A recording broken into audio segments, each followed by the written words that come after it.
Live from Malone Stadium on the campus of the University of Louisiana at Monroe, Monarch Media presents Old Dominion University football this afternoon. For the first time ever, Old Dominion plays a football game in the state of Louisiana, and it's a league game. Monarchs 5-3 overall, 2-2 in Sun Belt Conference play, while ULM is 3-5 overall. They are 1-3 in the league, having lost their last 4 games. So good afternoon, everyone. Welcome to Malone Stadium on a November Saturday. I'm Ted Alexander, Andy Michaud alongside James Witham down on the sidelines, Richie Somerville back in our Monarch Game Day studios. Andy, an opportunity for the Monarchs here today, but it's not going to be like a walk in the park. You've got to mind your P's and Q's and play well. Yeah, they got to play well. This is a physical team that is big up front offensively. They got to protect the football. You cannot turn it over versus anybody or you're going to have problems. So come out, take care of business, don't beat yourself, and come out of here with the win. All right, well, you keep an eye on who's going to win the toss and all that stuff. We're going to go down to James Witham, who's on the sidelines on a 63-degree day. But, James, little gray out here today. A little gray. This is the first peak of sunshine that I've seen come out here. As a matter of fact, I got head coach Ricky Ronnie that's kind of walking by me right now. I think he's going up to the people. He's greeting some people right before the game, which is very cool. This whole section over here where I am behind the Monarch bench, there's at least 3 sections that I could see that are clad in blue and Hudson blue. This is going to be a good Monarch showing today. There are 4 Monarchs on the roster that have Louisiana ties. All right, we'll get into those as this game unfolds. But the point is, we get requests everywhere we go. Okay, family requests or friends. We've never had more, James, than we have here in Monroe, Louisiana, because of guys like Catravian Hargrove and Ja'Cory Thomas, et cetera. It's funny because we were talking to our ticket guy, Matt, and he was saying that the allotment sold out. So you're talking like 300 tickets on the road. Who knew our first trip to Louisiana would be a blue out here for the Monarchs? It's kind of crazy. Ja'Cory Thomas said he was going to have 30 or 40 representatives here wearing 6 jerseys and rooting for him, as he's from just down the road here in Monroe, Louisiana. If you're wondering where Monroe is, if you look at the boot of Louisiana, you go across the ankle across the state. That's I-20. You've got Shreveport on the left, Ruston in the middle, and Monroe about a half hour to the right. We are some 280 miles from New Orleans here in Monroe, Louisiana, which is about the same distance, Andy, as Norfolk is from Roanoke. So that gives you a little bit of perspective as to where the heck we are and why. Almost straight north from there, so it's up here. I mean, we're very close to, we stayed at Shreveport right on the Red River, so we were very close to Texas, very close to Oklahoma. And on this side, you go the other direction, you're very close to Arkansas. Andy and James, lured by the temptation of the casino, multiple casinos in the Shreveport area, and we'll later hear their adventures when it comes to their life, their family life, and the casino. Now Heidi's probably listening, and now she's going straight to the account. She's going straight to check the bank account right now. That's what's happening. Actually, because of the early wake-up call today, nobody went to casinos. No, that's the problem, because we stayed in Shreveport. It's an hour and 40-minute drive, so to get here, the bus left at 6:30 in the morning, so that means a wake-up call somewhere around 5-ish, and that stopped most adventuring from happening. All right, new kickoff return guys, James, with him. It looks like Quinn Hennicle and Traquan Jones are back awaiting this kick here. The Warhawks will kick from left to right with the maroon helmets and the maroon jerseys and the maroon pants with the gold and white trim. Moving from left to right. It's a short kick coming near side. That kick is caught at the 28-yard line. Fair catch made right there by Markai James, and that's where the Monarchs will begin 1st and 10. Interesting little kickoff strategy there from the Warhawks of ULM. Yeah, and I don't think it's coincidence that Markai James is where Markai James was. They were practicing this all week, expecting some weird kickoffs and some squib punch kicks and line drive weird things. We watched them practice and field those. So here we have Colton Joseph and the Monarchs. White helmets, white jerseys, Hudson blue pants, moving right to left with the first down to begin this ball game near hash mark from their own 29-yard line. Devin Roche starts at running back to the left of the quarterback. Joseph Three wide receivers to the far side. High snap. Play action pass. Joseph with time coming down. Has a man. Trey Brown dives and makes the grab at the 31. How about that right out of the box? Right down the middle of the field. They had three receivers to the right side. Two of them went left. He comes across the middle, and great protection up front to give him time to find that one. Let him a little bit too much, but Brown made the catch. Great grab from Brown, and here's a handoff to Roche off left tackle, dives to the 26-yard line, give him 5 yards on the first down carry. Monarchs off to a good start in the initial drive here in Monroe. Kevin Decker pulling no punches. He's going deep on the first ball. Out of the gate, he's taking a shot. Thomas and Butler to the near side, Gladding and Brown to the far. Hand the ball off again to Roche. Picks his way toward the 22-yard line, about a yard short of the first down. It'll be third down coming up for Old Dominion off right guard. He went. Also, after the big chunk play, Monarchs hit the tempo. They went pretty quick. Here we go. Quick handoff. Once again, it's Roche. Spins off the one tackler. I think forward progress will get him to move the chains, and that's exactly what happens. Monarchs first down just outside the 20. That's very close, but the head linesman on the near side, he had the spot and gave it to him. A nice spin there from Roche after initial contact enabled him to get the first down. So they hit the ground running here. They're going quick through most of this. Shot play, then they run down and get lined up very quickly. Couple of handoffs very quickly.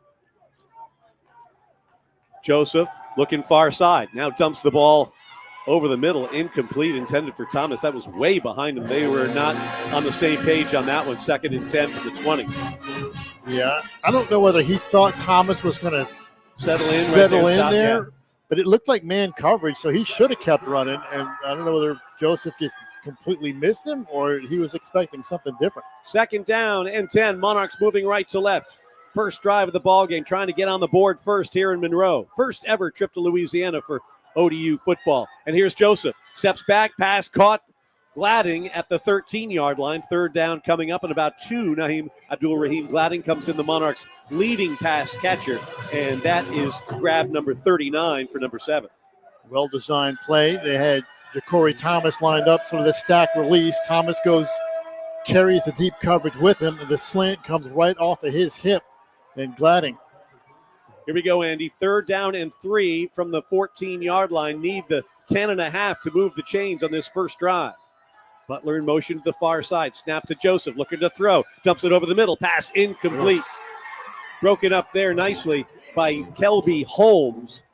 And it'll be 4th down coming up. And here comes Riley Callahan, who had a rough go a week ago against App State. He's 8 for 14 field goals. This will be a relatively short one, but he's got the angle from the near hash. It'll be a 31-yard field goal attempt to try and get the Monarchs on the board. Well, if you wanted a warm-up one, this is about as close as you're going to get to a warm-up at 31 yards right here. Leg strength has never been a problem for Riley Callahan. It's setting the sights on the rifle correctly. Ian Brantz will hold it. Durkin snaps it. The ball is down, and this is a line drive kick that he whiffs left. That's a bad kick. A line drive. It looks like he kicked the ball in the middle rather than underneath. It was not end over end at all. And that first drive goes up in smoke for the Monarchs because they stall inside the 20, miss the 31-yard field goal. And with 12:37 to play in our first quarter, we remain 0-0. Timeouts on the field here in Monroe, Louisiana. We are up and running. Old Dominion and ULM. Now this from Team Monarch partner Pepsi. Pepsi, now that's what I like.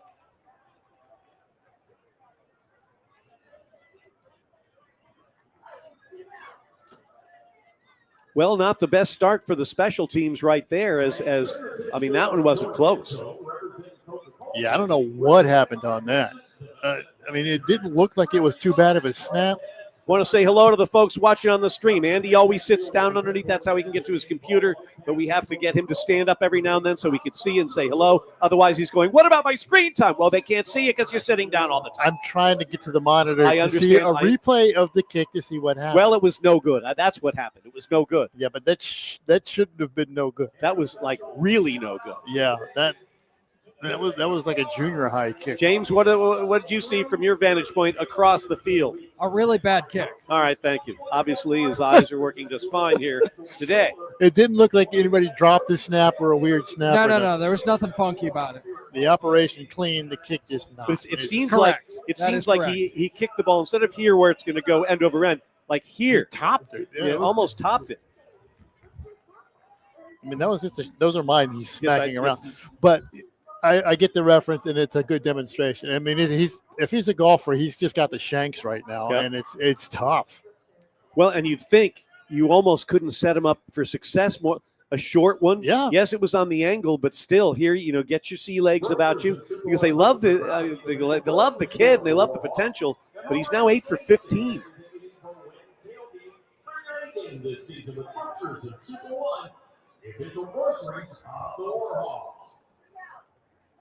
Fans at every home football game this season, Old Dominion University will honor a wounded warrior or hometown hero. These veterans and first responders will be saluted on the field before each game. The honorary captain program is presented by Window World of Tidewater.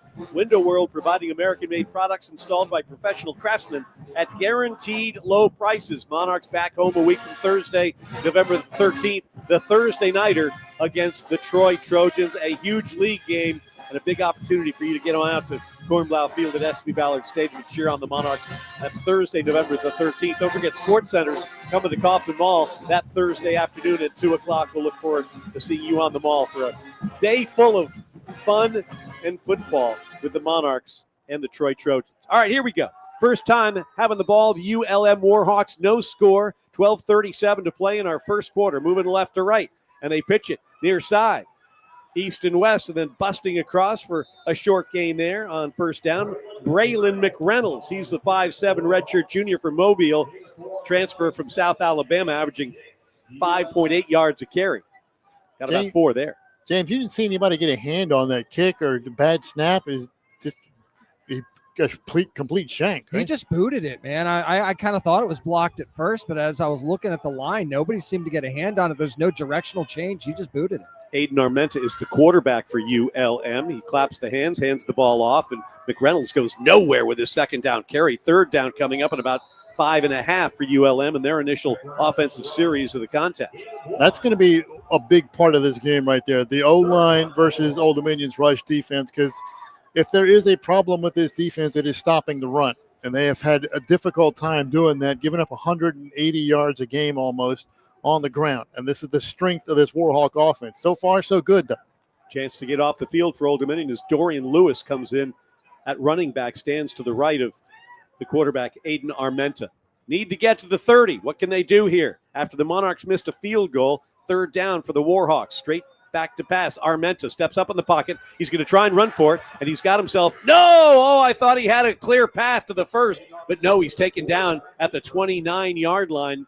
4th down and 1. He had a clear path to Mario Easterly is what he had. That was a great tackle because Mario just sort of popped up out of nowhere. Gave it a look like they were going to go, and maybe they are. They need to get about 4 feet or so. 4th down and 1, they'll call it at the 29-yard line. Ball on the near hash. This situation, They got a triple pistol. Looks like they're, holy smokes. Armenta underneath. He's going to try and sneak it. I don't know if he got it there, Andy. Something tells me no. That was no tush push. That's what it was. That's the four. It started off with like a 3 guys in an I formation behind the quarterback. Of course, depends where they mark it. They just need to get the nose of the football to the white line of the 30-yard line, and they are going to stop the clock. Monarch football after the defensive stop. How about that? Yeah, they started with 3 guys behind the quarterback, then shifted into your normal tush-push formation and just leaned forward but got no push. And the spot was probably not helping them. I think they stopped them, though. Thing with that is, I think they're going to. Oh, you want me to turn this up? I think they were going to review that, is what he was saying. But the thing with those is it's so hard to review because there's so many bodies. Whatever the call is, it's really difficult to overturn because you can't see anything. They were just adding time on the clock, guys. There's no review as of right now. So the Monarchs, after missing a field goal, get a 4th and 1 stop from the defense and have the ball in ULM territory. 1st and 10 from the Warhawk 30. Can they cash in this time? Can't leave points on the board, Andy, and Monarchs have already seen 3 go up in smoke off the 31-yard missed field goal. Here's Joseph going for it all. This is Thomas, and he's bumped, and a flag will come in late. Yeah, just one-on-one matchup. Joseph let the big guy go up and make a play and get it, and they got the interference call, looks like. Jay Harper's going to get flagged here. 22, 15-yard penalty, automatic first down. They'll move it to the 15-yard line. Again, the aggressive play there, Andy, play calling, leads to the infraction from ULM, and the Monarchs are in business 1st and 10 at the 15. It's man coverage, and it's just one-on-one down the sidelines. You got a 5'11 freshman against a 6'3" Ja'Cory Thomas. I like the odds of that one. Love it again. And here's Joseph handing the ball off. Catravian Hargrove, the Louisiana native, burrows forward to the 12-yard line. 2nd down coming up in about 7. And we're to the point now with the kicking game. It's going to affect play calling. You're going to see a lot more tendency to go for it on 4th and medium to short. Or you might see Nathaniel Eichner Or the left that, footer get a shot. Or both. Yeah. I think both. Dawson Johnson in the tight end position. Hargrove to the left of Colton Joseph. Takes the handoff. Catravian has himself a seam inside the 5. Leans. Touchdown, Old Dominion. The Louisiana native getting the Monarchs on the board first. And who else to get it started? That is a bull run from the guy who calls himself right up the middle, spinning over at contact and just driving, leaning into the end zone over a defender. Catravian Hargrove. They call him Bull. And you saw there after contact, he kept the legs churning and got the Monarchs into the end zone. Let's see who's coming out to do the PAT here. It is the left footer. It's Eichner. Nathaniel Eichner, redshirt junior. This extra point is up, and it is good. Funky hold for Ian Brandt because he goes from a right footer to a left footer. That's a very good point. It's not because you got to flip 180 degrees around, change knees, and it's coming in from a different angle. But he did a good job. Well, you put it down with a different hand and all that type of stuff. Hey, bottom line is Monarchs are on the board first. 9:53 to play in our first quarter here in Monroe, Louisiana. Old Dominion 7, ULM nothing on the ODU Sports Network. So Eichner only took 2 warm-up kicks before kicking that one. Wow. That one looked pretty good. He's got a leg too, so I mean it's not quite as strong as Callahan, but you hope the accuracy's there. Well, that was the knock on him in preseason, is that they both had really strong legs, but Callahan was more accurate, and he's not now. Once again, for those of you on the stream, good afternoon. Welcome to gray skies, 64 degrees here in Monroe. It was 48 this morning when we left Shreveport. About an hour and a half, 40-minute drive from Shreveport here to the stadium. Not a lot of large hotels that can accommodate a football team. You got over 100 people, need the meeting rooms and all that type of stuff. And that's why we stayed in Shreveport. Andy says it's because of the casinos, but he never went to any casinos. So what's he talking about? We just wanted to see the Independence Bowl Stadium on the way. True, we saw that in there, and it's been around for years. The Independence Bowl looks like it. Yeah, a tired facility, but nice people in Shreveport. What was the name of the place we went to last night? The Blind Tiger. The Blind Tiger. Good stuff. Eric Bohannon got us pointed in the right direction for that one. First PAT for Eichner since 2022. All right.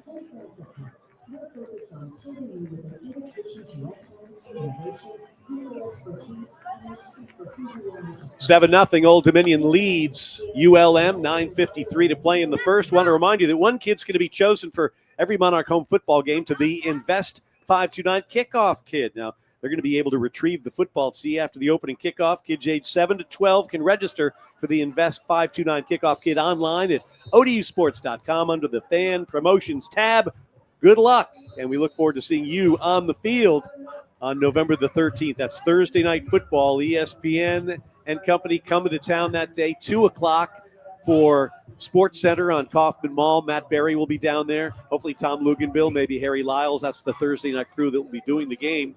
And then the Monarchs in a huge game in the league against the Troy Trojans.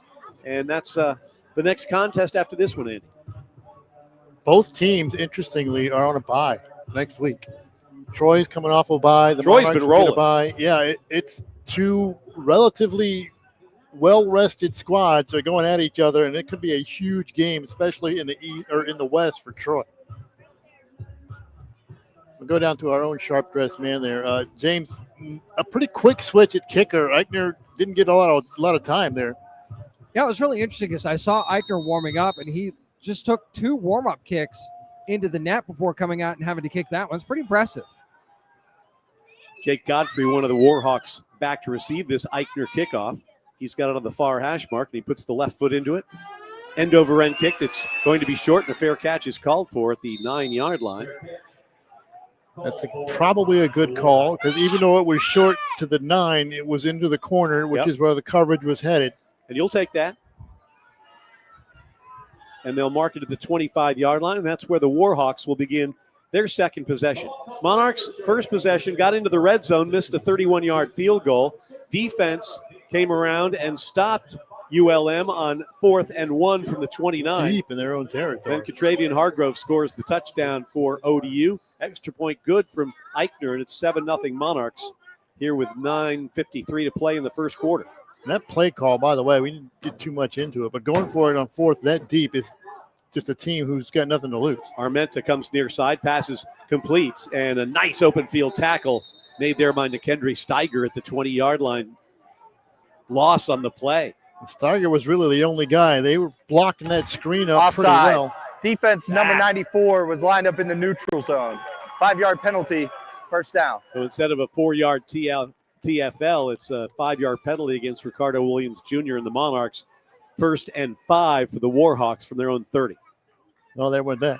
Those little flare screen blocked pretty well, except for Steiger, who came from the way deep in the secondary and just flew in and took the legs out from off. Zach Palmer-Smith, a 6-foot senior running back from New Jersey, in the backfield, pistol formation for the Warhawks. From the far hash mark, moving left to right.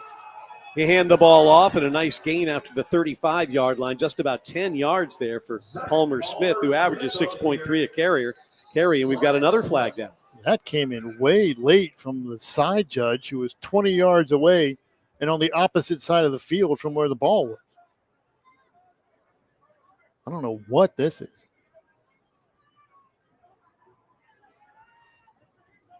Monarchs coming in on a blitz that time off of the right edge. And that's right where they ran it to. After discussion, there is no foul on the play for illegal blindside block. It's 2nd down. Tim Barker is our referee today, Sunbelt Conference crew, and they talked it over and said, all right, never mind. Thank you, Emily Latella. Saturday Night Live character. Come on. What was that about having to explain it? Oh, yes. Yes. Well done, Andrew. These words coming back to haunt one. 2nd down and about 1. Shotgun snap, handed off. 1st down, much more. Up across the 45, Zach Palmer-Smith. That's that tackling. There's a lot of arm tackling going on through there. And this dude is not one that's going to go down, but they had 6'0", 215. He is built like a strong, bulldozing running back, which is exactly what he is. 1st down at the 46-yard line. The maroon-clad Warhawks of ULM trying to answer the Monarchs touchdown. Catravian Hargrove, the Louisiana native, put ODU on top. It's 7-0, 8:39 to play in the first. Shotgun snap position is Armenta. He's going to roll near side, rolling, throwing, pass caught at the 46-yard line of Old Dominion. That is J.P. Coulter on the grab. Nice throw and catch from Armenta. Yeah, good design there. It's a sprint out towards the right to get the quarterback on the run. So he's not standing in there. It's an easy read, and he threw a strike that time. Give him 8 yards on the 1st down pitch and catch. 2nd and 2 for the Warhawks from the Monarch 46-yard line. Not a lot of people here, Andy. No, not. We'll get an update from James on the crowd here at Malone Stadium in just a bit. Crowd in quotes. The gathering, we'll call it. Armenta from the near hash mark is going to play action pass it, then looking deep. Now is rolling near side, rolling and looking. He tucks it and runs out of bounds after maybe a 2-yard gain. That should be enough for a 1st down. It's a good decision to keep that because there's nowhere to throw that ball. James, what do you think of the folks in the stands here on this Saturday in November? I mean, there was probably more people trick-or-treating last night, but, I mean, the ones that are here are pretty into it, so you got to give them that much. All right. I think the ODU contingency has spread out along the sidelines. They're no longer just sitting in their little section. It's pretty much this entire visitor side is Old Dominion, except for where the band is. Again, hundreds of ticket requests for Monarch fans to come to this contest because of the proximity. And here's another handoff, and again, it's Palmer Smith finding his way some success in the middle of that Monarch defensive line inside the 40 to the 38. Oh, this is it, though. This is their offense. They will grind you out, pound it on the ground. Passes that are relatively quick, easy reads, get the quarterback on the run. Now, who's actually throwing it is the question, because they've gone through 4 or 5 different quarterbacks, some due to injury, some due to performance. Armenta in there for this one. He did not start last week's game. Landon Graves got the nod there. That was a loss at Southern Miss, 49-21. And here, a handoff coming near side. Not much doing there for that was a much better job. Excuse me. That's a much better job of run fits there. The Monarchs came in a cross blitz, and Carter had to come down and fill that run gap, which he did perfectly and met him right in the hole. All right, Andy, here we go. 3rd and 4 from the 38. Probably 2 down territory for the Warhawks, who trail 7-0. 5:55 to play in our first quarter. You're going to go for it on 4th down at the 28 or whatever your own. You're going to go for it here. Running back to the left of the quarterback, Armenta. He's going to roll to the far side, thinking about throwing for it. Looking, squares the shoulders and wings it out of bounds. Yeah, that's the same play they ran a couple of times ago out into the flats, and this time that flat route was taken away. The only other receiver was going deep, and he had double coverage on him. That was well covered by the Monarch defense. He had nowhere to go with that ball and had to throw it out of bounds. He couldn't run with it either. Godfrey comes in at wide receiver. And no hesitation to keep the offense out. Running back is Dorian Lewis. Again, they need 2 yards. Check that, 4 yards. Need to get to the Old Dominion 35. 4th down. Armenta over the middle. Pass is going to be caught very close to the first down yardage. I think he might be short. I think he's short, too.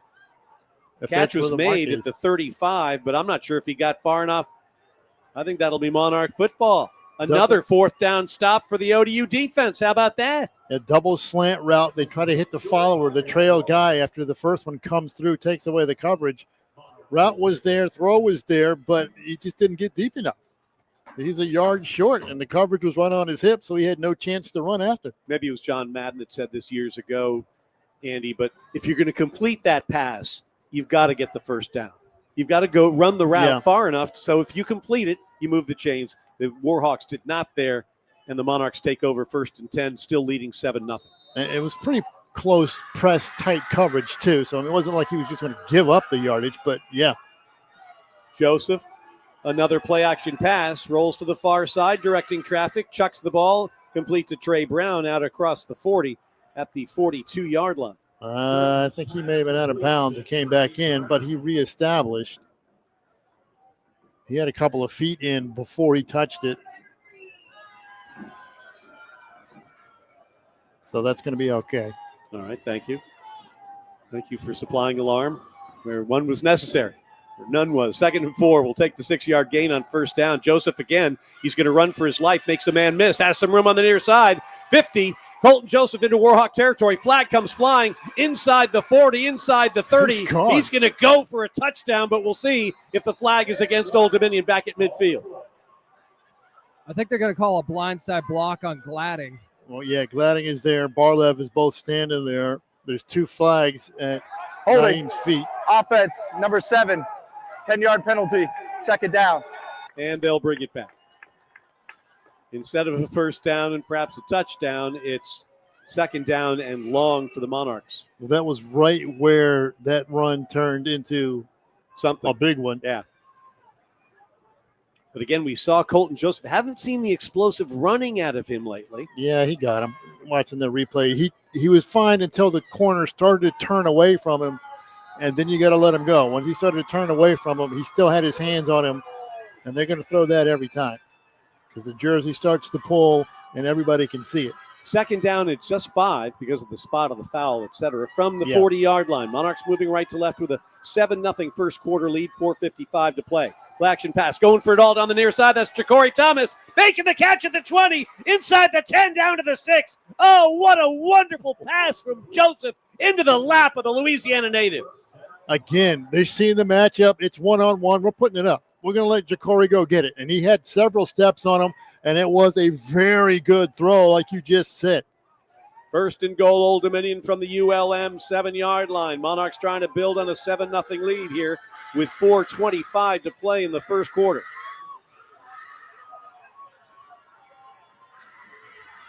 Someone just screaming out there like it's the day after Halloween in Monroe, Louisiana. Everybody looking over their right shoulder toward the far sideline. That's where the Monarchs are sending the play in from. 3 wide receivers to the far side. Hargrove has the first touchdown. Takes the handoff this time. No, Joseph keeps it. Touchdown! Old Dominion, Colton Joseph. Oh, when Hargrove scored the first one, no wonder they're going to buy the fake. Joseph keeps it and scores. Tell you what, the two Louisiana guys, Hargrove and Ja'Cory Thomas, getting it done today, man. They feel good coming back home. 13-0 Old Dominion with 4 minutes to play in our first quarter. And this is what you do, Andy. When your defense gives you a break with a stop on 4th down, you take advantage of it. Eichner again for the extra point. Brendan Durkin snaps it. Ian Brandt holds it. And Eichner, the left footer, will kick it, and he'll send it through. And we've got a timeout on the field. Monarchs off to a good start here in Monroe, looking to become bowl eligible. 4 minutes to go in the first. Old Dominion 14, ULM nothing on the ODU Sports Network.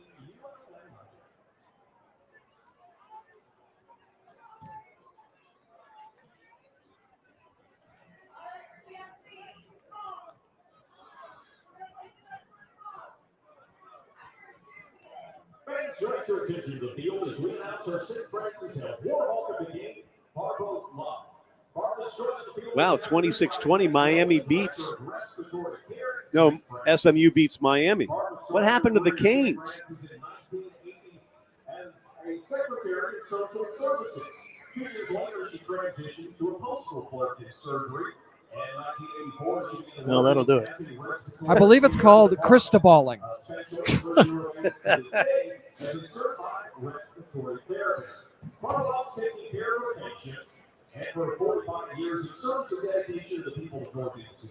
I did not know if we were driving on the Terry Bradshaw Parkway. We didn't We didn't do a lot of driving on any Driving, parkways. no.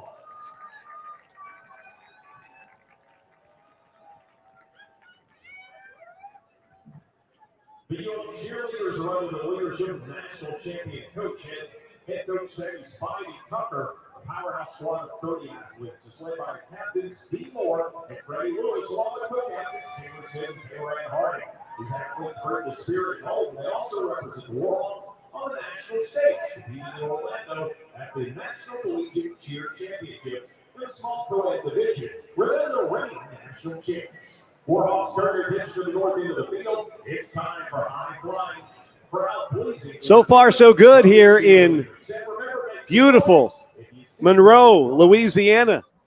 Beautiful because the Monarchs have a 14-0 lead with 4 minutes to go in the quarter. Ted Alexander, Andy Michaud, James Witham here in Monroe. Richie Somerville in our Monarch Game Day studios in Virginia Beach, or wherever you may be on this Saturday. Appreciate you joining us. Hope you had a wonderful Halloween. James, I know it was sad for you and not being with your kids and family on Halloween, but what can you do?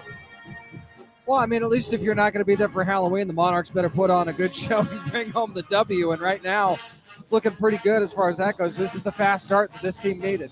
James was sad because he wasn't there to steal half the candy. Hey, I'm sure that my wife is setting some aside for me. I know that she did that. Now, what were the costumes for the children? So we had a Paw Patrol member. We had Sky. That was my little girl, Oriana. Then we had my middle child was Catnap from the Poppy Playtime, and Jameson was his classic favorite, Luigi from Mario Luigi. What about your daughters, Andy? They still doing the costume thing, or? Oh yeah. We went. One was Glinda, the good witch from Wicked, and we had a Stitch. As in Lilo and Stitch. Yes. Okay. Not a piece of thread. I was going to say, what do you do for a piece of thread? Eichner will kick it off right to left with 4 minutes to go in the quarter. Monarchs on top by 14.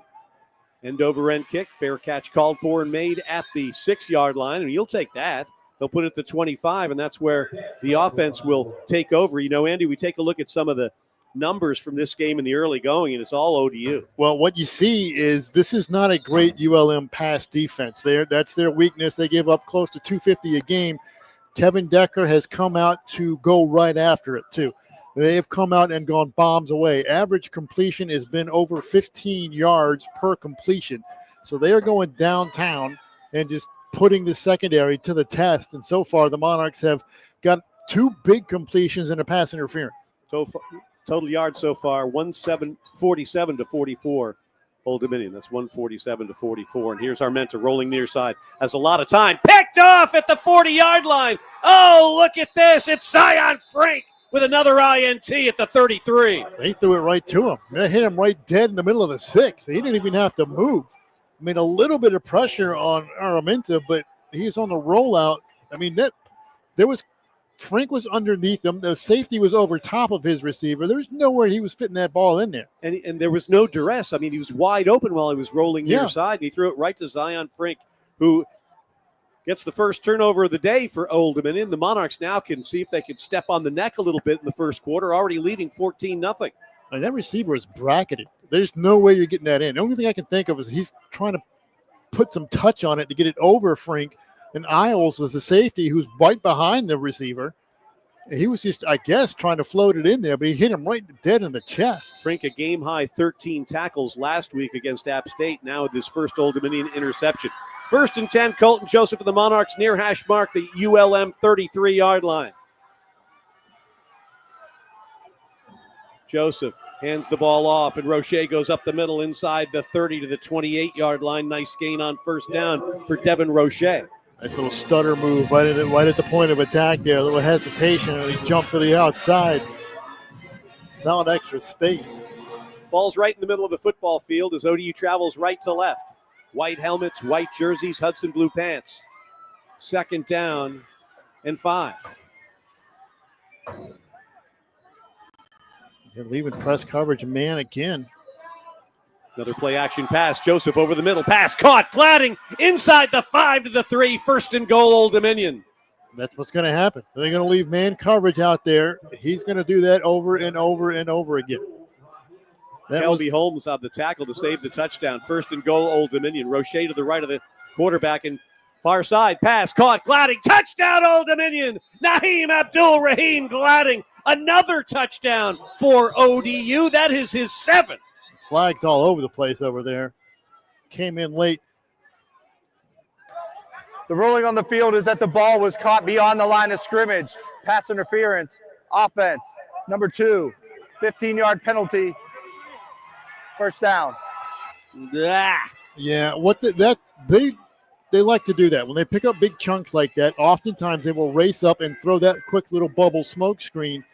Problem was Joseph put it too far upfield. If it's in the backfield and you're blocking, it's a screen pass and you're fine. If it's past the line of scrimmage and you're blocking, then it's pass interference. And they move it back to the 18-yard line where it's 1st and goal, Old Dominion. Can the Monarchs shake that error off? Imagine if you're new trying to learn the rules of football. You might as well just grab yourself a bottle of scotch and buckle up. All right, here we go. Roche to the right of the quarterback. Play action pass. No, they hand it to Devin, and he's tackled. Nice defensive play there by ULM, trying to stay in this thing here in the first quarter. Leonard Harris with the play for the Warhawks. Yeah, other than the fact that that ball was beyond the line of scrimmage, that play worked exactly the way they wanted to. ULM was not set. They were scrambling to get in position. Except for everything that caused the play not to happen, it was wonderful.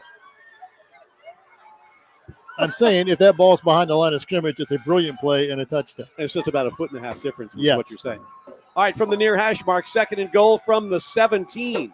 Johnson in motion. Joseph to throw. Skips to the near side. Now runs to the near side. Tucks it. 15 out at the 13-yard line. 3rd and goal coming up from there. Again, good decision. The coverage was there that time. Again, decision-making huge for Colton Joseph. He looked over the middle at Brown first, I think, and then tried to come back to the left side for Ja'Cory Thomas, who was in a hand battle and stepped out of bounds.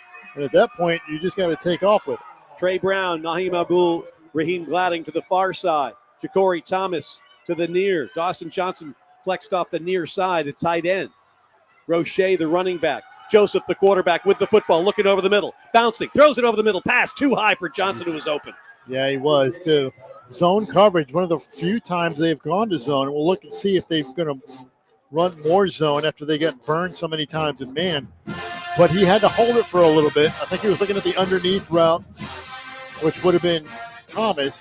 And then behind him was Johnson, who was open, and he just airmailed him. And here comes Nathaniel Eichner for a 30-yard field goal attempt from the near hash mark.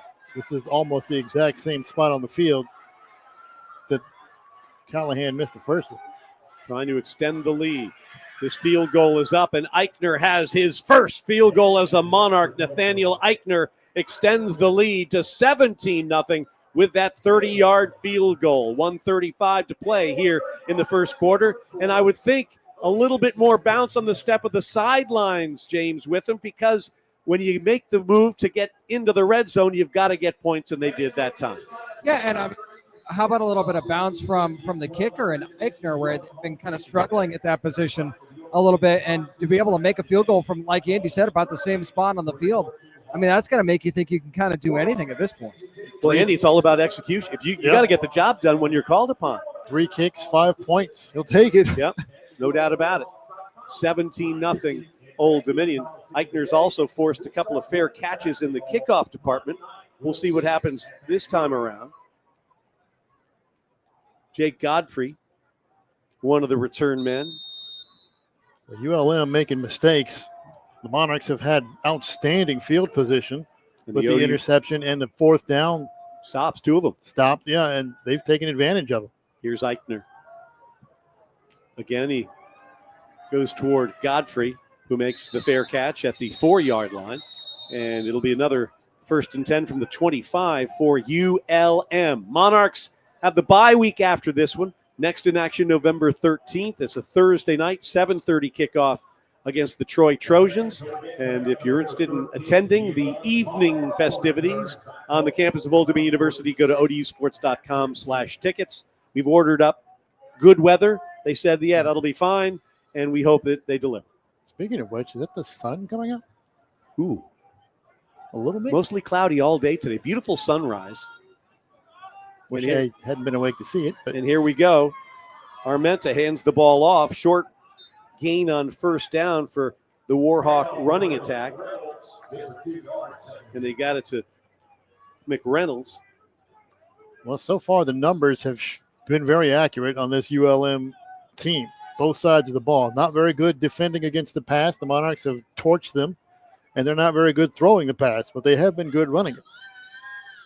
McReynolds stands behind the quarterback, Armenta, and he'll take the handoff and come near side and try and get the edge, and he gets half the edge across the 30 out of the 31, 3rd down, and about 3 coming up now from the 32 for ULM.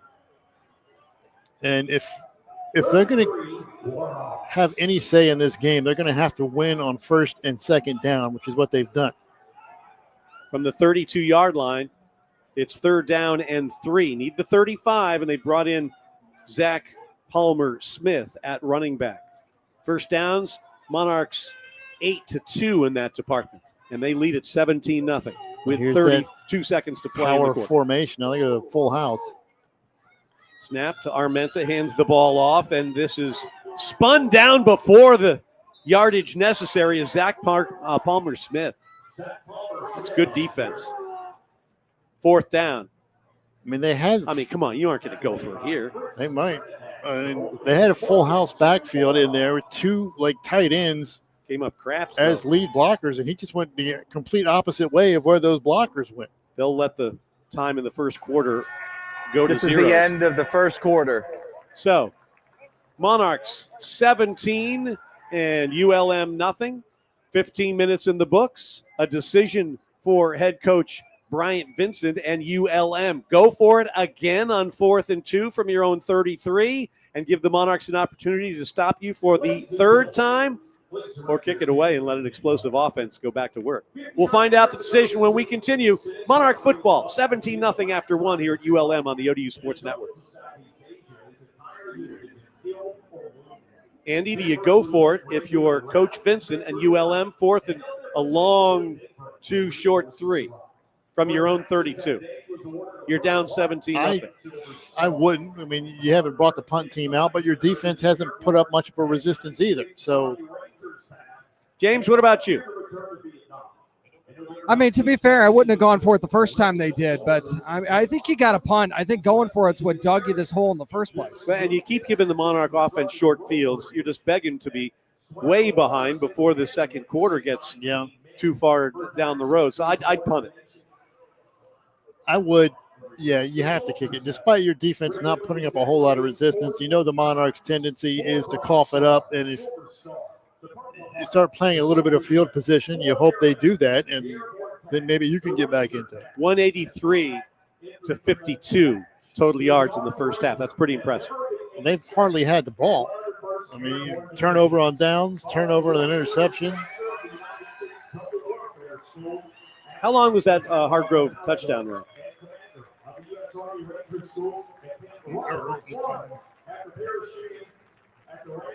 12 yards. Thank you very much. 12 yards, and then Colton took it in from 7 yards out. Total plays are not as lopsided as I thought.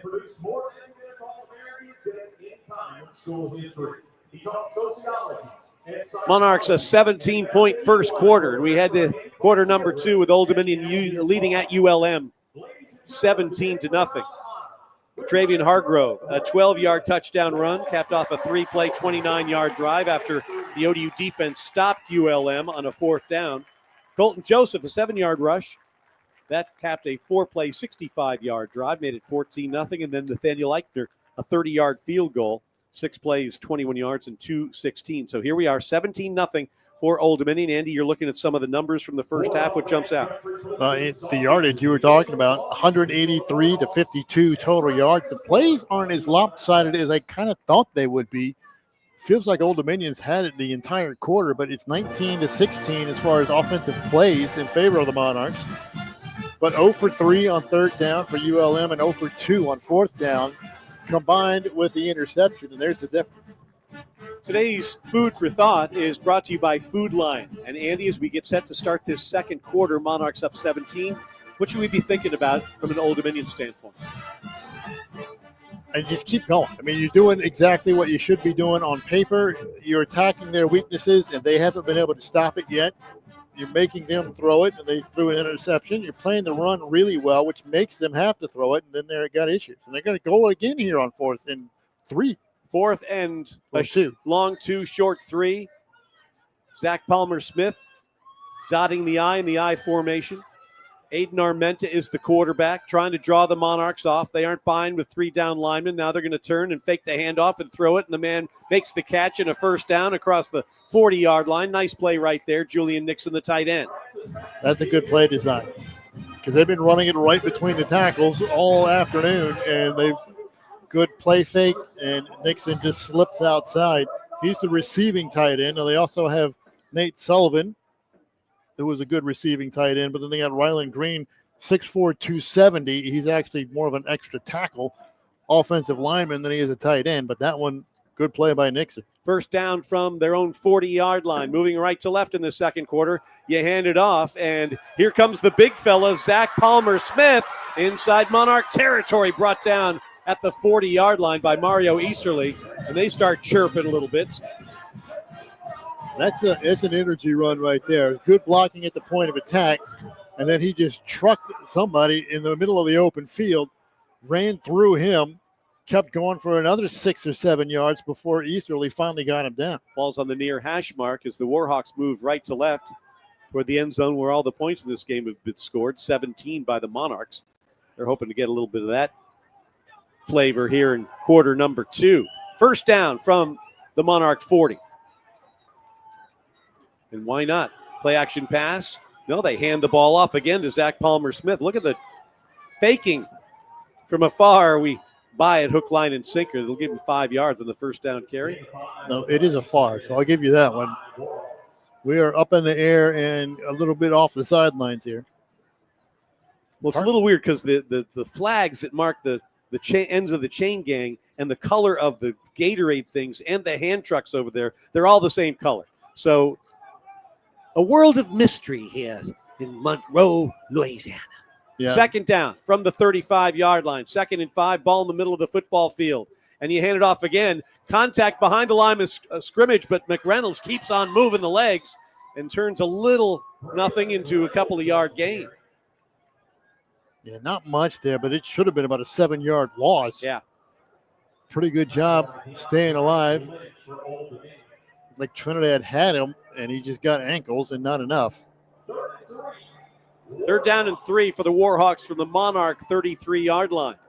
12:35 to play until halftime. 17-0 Old Dominion. Monarchs led by 17 at the end of the first quarter. Pistol formation from the near hash mark. Armenta hands the ball off, and here's McReynolds. Is he going to get enough force to get to the 30? Maybe not, but 4th down and short's coming up. Yeah, if he's short, it's going to be by less than a yard. And they've gone for it 3 times on 4th down, 1 for 3 thus far. And this will be about 2 feet short of the line to gain. Ball in the middle of the football field. Monarch defense trying to come up with another 4th down stop. Had an extra lineman in there, 2 tight ends, power formation. Let's see if they go back to that tush push here. That did not work the first time. Same formation, though. They got those 3 backs behind the quarterback. Trinidad and Lynch, the defensive line, 3 down linemen. Snap, handoff, and he is going to not get there. What a push by the Monarch defensive line. Flag. Another 4th down stop, and flags are in there as more chirping with Easterly. I think that was And Nixon. initial contact, I think, was Chris Forbes. Now, this penalty came after the play, so The result of the play is the runner was stopped short of the line to gain. It's 1st down, Old Dominion. After the play was over, personal foul, unnecessary roughness. Louisiana Monroe, number 1. 15-yard penalty, automatic 1st down. That's Julian Nixon called for the infraction.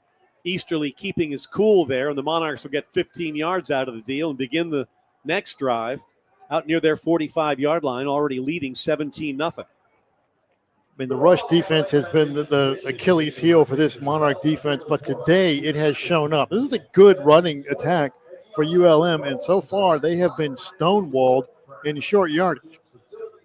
Monarchs need to take the opportunity here to step on the neck, get this lead rolling here. You've got a great field position. You've had success on the ground and in the air. Let's get it in the end zone again and turn this Warhawk team into a bunch of folks that are just looking at the clock, hoping it drains quickly. It's 1 for 4 on 4th down, and either Ryan Vincent either doesn't like his punter or he thinks he's just out there with a video game. He just doesn't punt. Here's Joseph over the middle. Pass caught. Hargrove. What a catch inside the 40. Dragged down to the 33. Oof. Boy, he had to reach behind him there, Andy. It was one of those maybe jump pass things over the middle, but the pass a little bit off the mark. Hargrove, a great grab. It's a little different than that normally, and they were trying to look the other direction, then hit him on the seam route, and the pressure was coming. Joseph got hit right as he was releasing that, which is why the throw was behind him and off the opposite shoulder, but a great reaction and a great catch. 1st down from the 33-yard line. A run for Hargrove up the middle. Ball on the ground. Did he recover it? Oh, he coughed it up, and it got about a yard in front of him, and he reached out Spider-Man-like and pulled it to his little dummy to save the possession. Field is a fumble recovered by the offense. Old Dominion's ball, 2nd down. Hargrove or Barlev recovered that one. James, did you see who might have recovered that football for Old Dominion to save the day? It was Hargrove. You called it. He pulled it right in front of him. I don't know if he would say he pulled it to his little tummy, but he did get it back. I don't think that's how he described it now. 2nd down, I believe, and 1. Open up the playbook, Kevin Decker. Joseph, play action pass, looking for it all, near side. Naeem, overthrown, incomplete. 3rd and 1 coming up. Right read, though. They were blitzing off that edge. One of the defensive backs comes blitzing off of that same edge that he threw into. So Gladding, again, it's man-to-man coverage. You set it up there, let your guys go get it. That one just a little bit too much on it, out of bounds.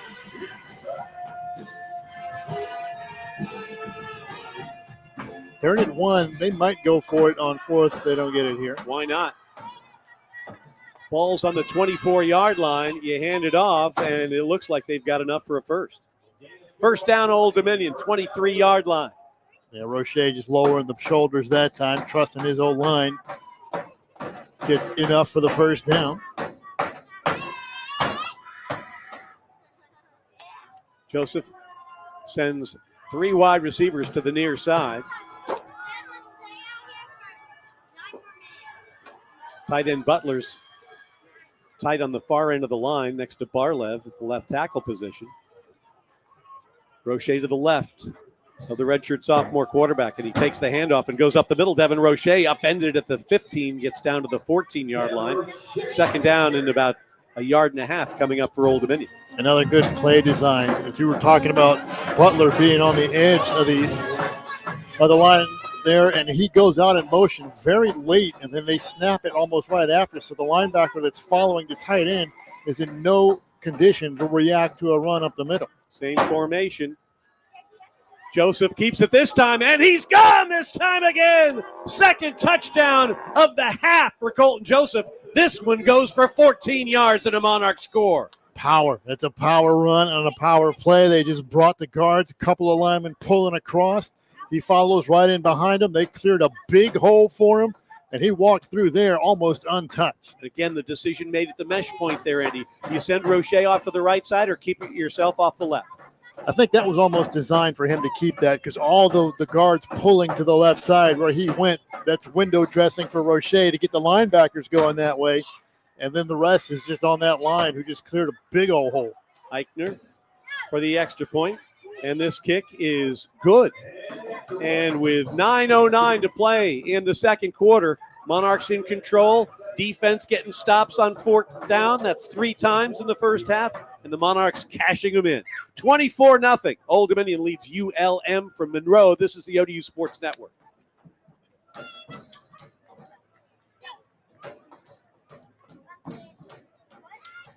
Yeah, right.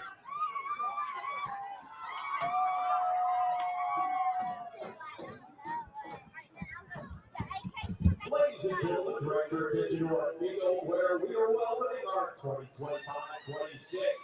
ULM women's basketball team.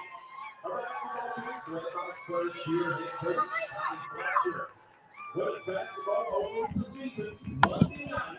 That will be at Bank Coliseum against Eastern Michigan. Our game time is 6:30. And it's all part of the MAC Sunbelt Conference Challenge. Let's get a hand to these ladies and wish them. All right, Andy. I like the idea of here just hammering this team. Hammering them. Yeah, They haven't done a lot of that this year. Second 2 rushing touchdown game of the season for Joseph.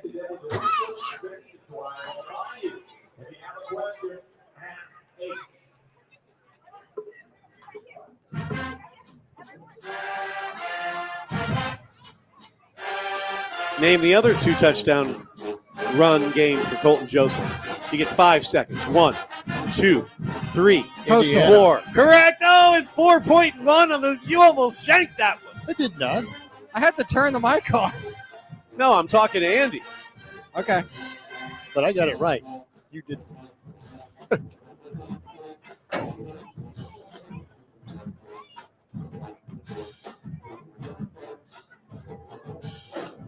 Monarchs playing well today, leading ULM here in Monroe, 24-0 with 9:09 to go in the second quarter. James Witham, I would think it's a workmanlike, solid vibe on that Monarch sideline. Oh, very much is. And I mean, this is what they were expected to come out here and do against this Warhawks team. But what's also good about this is the last 2 times the Monarchs were on the road, it didn't go so well. It started off well and didn't go so well against JMU or against Marshall. So I think just being able to come out on the road and be able to put up a performance like this so quickly has got to do something for you. Andy, it's also about turnovers. Monarchs have a Zion Frink interception, and that's all when it comes to the miscues. And that defense with 3 fourth-down stops. I'm not sure if it's head coach Bryant Vincent just saying, listen, we've got to shake something up here. We're 3-5. We've lost 4 in a row. We aren't going to beat these guys 3-2, so we need to get the offense going, or something else. But they've gone for it on 4 times, a fourth down 4 times. They've not made it 3 times. End over end kick at Eichner again. This will be a touchback that sits on the 1-yard line. They finally pick it up. I thought he waved his hands, but no, and now they're waving and doing things. And well, they didn't blow it dead. The ruling on the field is that the receiving team gave a valid fair catch signal. They recovered the ball at the 2-yard line. Therefore, it's dead. Correction, the 1-yard line. It's first down at the spot of recovery. So if you wave your hand, I'm not sure he was waving for a fair catch. I think he was waving to tell the rest of his team that we're just letting this one go, and it just had backspin on it. It didn't go into the end zone. It didn't wave at all. He didn't wave at all. He Please just put his reset the arms game up. clock to 9 minutes and 9 seconds, please. 9:09 on the game clock. Please reset the play clock to 25 seconds. He made the cross. He made the cross symbol like it was going to go over his head into the end zone, and it hit at the 1-yard line and never went into the end zone. He has to recover it because that's not a fair catch.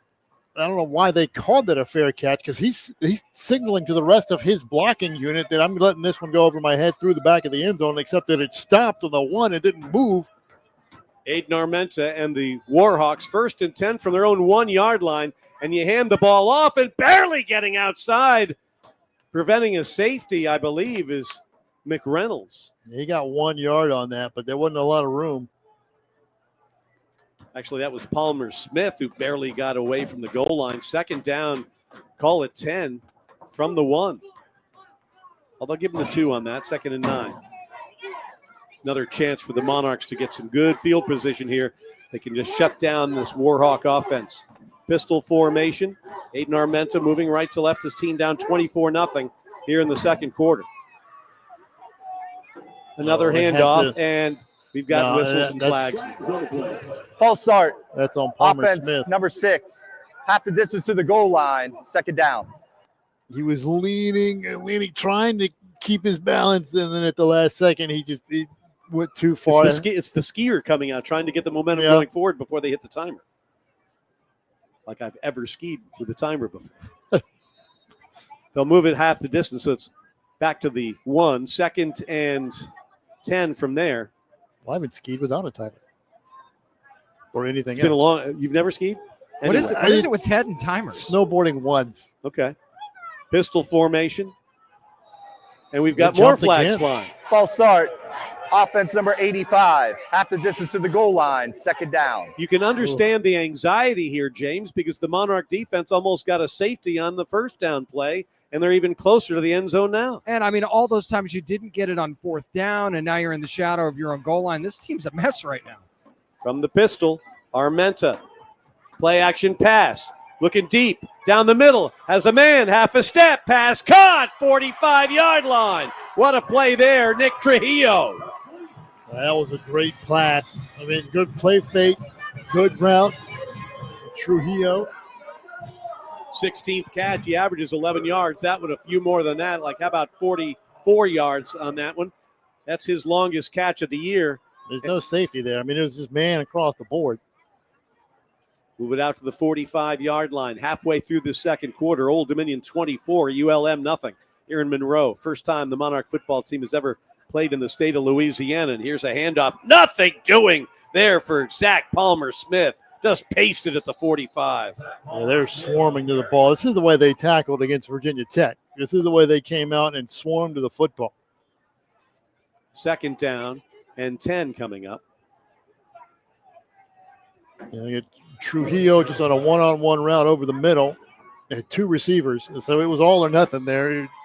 They put it up as a pretty good pass from his own end zone. Oh, there. heck yeah. I'm going to say Trujillo all day long instead of Trujillo. Okay, you work on that. Called too many Monarch baseball games to say anything other than Trujillo. Well, they're the same spelling. That's why it's confusing. Here's a play action pass, and Armenta gets caught behind the line of scrimmage. TFL for Jeremy Mack Jr. Shout out to Josh Trujillo, who is now a firefighter in Norfolk. Boy, I love watching him run the bases. So fluid. Just him go through firefighter drills. I'll bet it's very fluid. He crawls through confined space drills about as quick as he ran from second to home. Third down and call it 15 for the Warhawks. Armenta, straight drop back, looking far side, guns it far side, caught far side. That grab made by Jake Godfrey, but it'll be short of the first down. Another good throw. Making it certainly fourth and manageable, though. Fourth down and about 4. It just feels like they're in this every time. It's in that range where you kind of want to go for it, and every time well, it's as you either said fourth early, and very though, short or fourth and 3. Well, you said if they're going to go for it on their own 28, You why might not as well, why yeah. not on the Monarchs 49? I think it's a little bit of down and distance and a little bit of what have we got to lose at this point for Bryant Vincent, who's head coach, interim athletic director, and offensive coordinator. 4th and 4. Need to get to the Monarch 45-yard line. It's at the 49. Armenta to throw. Looks, pumps, to try and take it himself, and he's not going to get there. Grab behind the line of scrimmage. What a play over there. The Monarch defense, again, rising up. Is that Jaleel Culbreth? He was trying to get it. It is Culbreth. He was trying to get it to Trujillo, and there was just no way to throw. He tried to pump it in there. The coverage was there, and at that point, he's the only receiver on that side of the field. He's got to do what he can to try to get it because it's fourth down. You can't throw it away. Is that a high-val jacked up sack? Go to highval.com for all your hydraulic needs. Yes. Okay, yeah. We'll take it. 5:17. Timeout on the field. Monarchs get the ball back, leading ULM here in Monroe 24-0 on the ODU Sports Network.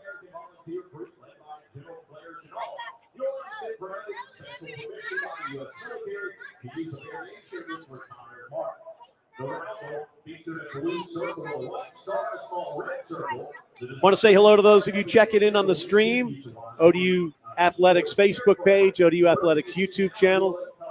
Booth cam here at ULM. Really interesting spot on campus. Basketball over there, softball over there, track and field and soccer right there, baseball right there, golf over there, all within eyesight of this particular broadcast position. What do you think of that, Andy? I think most of the facilities here are really nice. This one's a bit old. The turf is nice. I mean, the big video board is nice. Those have all been recently updated, but everything else, I mean, the softball field, the baseball field is really nice. Track.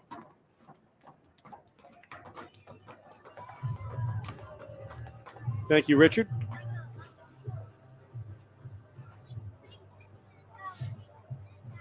Okay.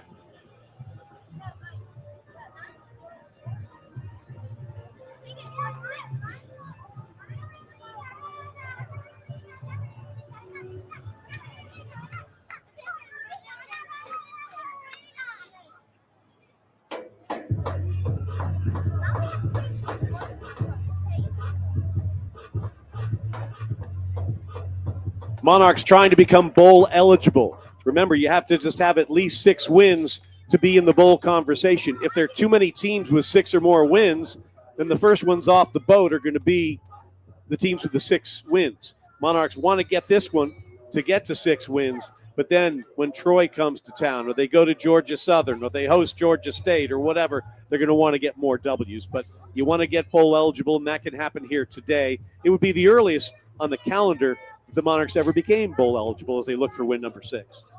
Yeah, the way things are shaping up right now, it looks like there may be an overload of bowl-eligible teams in several conferences. So you got to get to 7 or 8. Right now, Monarchs' average starting position is their own 47. Wow. This one will start at the ULM 48-yard line. Colton Joseph at quarterback. He's got 2 rushing touchdowns for the first time since Indiana. And here's Joseph, forced out of the pocket, goes far side, looking down the field, tucks it himself, gets inside the 45, maybe to the, we'll mark him at the 45-yard line. Give him 3 yards on the first down carry. Nobody open. The judicious play is not to pitch it into danger. Keep it yourself. Get a short game and live to fight another day. And a great blitz pickup by Ketravion Hargrove that kept quarterback from getting smashed, and it enabled him to get what he could get. Hargrove's got the other ODU touchdown here today, and now he's got a handoff, and he's going to try and take it up the middle. And the Warhawks say, "Not this time, my friend." The four Monarchs that are natives of Louisiana: Ja'Cory Thomas from Denham Springs, T.J. Johnson, the wide receivers from Alexandria, running back Javen Hargrove from Ruston, just down the road, and Javen Gibson, the defensive lineman, is from Church Point, Louisiana. All those guys are either starters or Gibson, who gets in a lot on the rotations on the defensive line. 3rd down and 6 for Old Dominion. Need to get to the 38-yard line. Ball's on the 44. Colton Joseph, straight drop back, looking near side. Steps into the throw. Pass is off the mark, intended for Gladding, incomplete. Yeah, that was pretty tight coverage. He was going to have to put that down and away, and instead it was up and in and sailed over everybody. Ian Brandt will come on for the first punt from either team of the day. Richie Somerville was wondering back from Virginia Beach, will we ever see a punt again in our lives? And I said, I'm sure it'll happen someday, and that day is today. And Brandt is averaging 41.9 yards per kick. Going to have to put this one high in the air. Trujillo is back. That's a short end-over-end kick. Trujillo calls for the fair catch and makes it at the 17-yard line, and that is where ULM will take over. When we return, 3:57 until halftime, all Old Dominion here in Monroe. Monarchs 24, Warhawks of ULM, nothing on the ODU Sports Network. Warhawk fans, it's time for the Whataburger Fry Show. Now we ask you. Andy just resigned his position effective immediately. Now taking. Can we get you something? You need something? You all right? Oh, he's looking for something he can't find. This is great. Unless it's something important. Is it something important? No, it's not something important. So let's watch him struggle.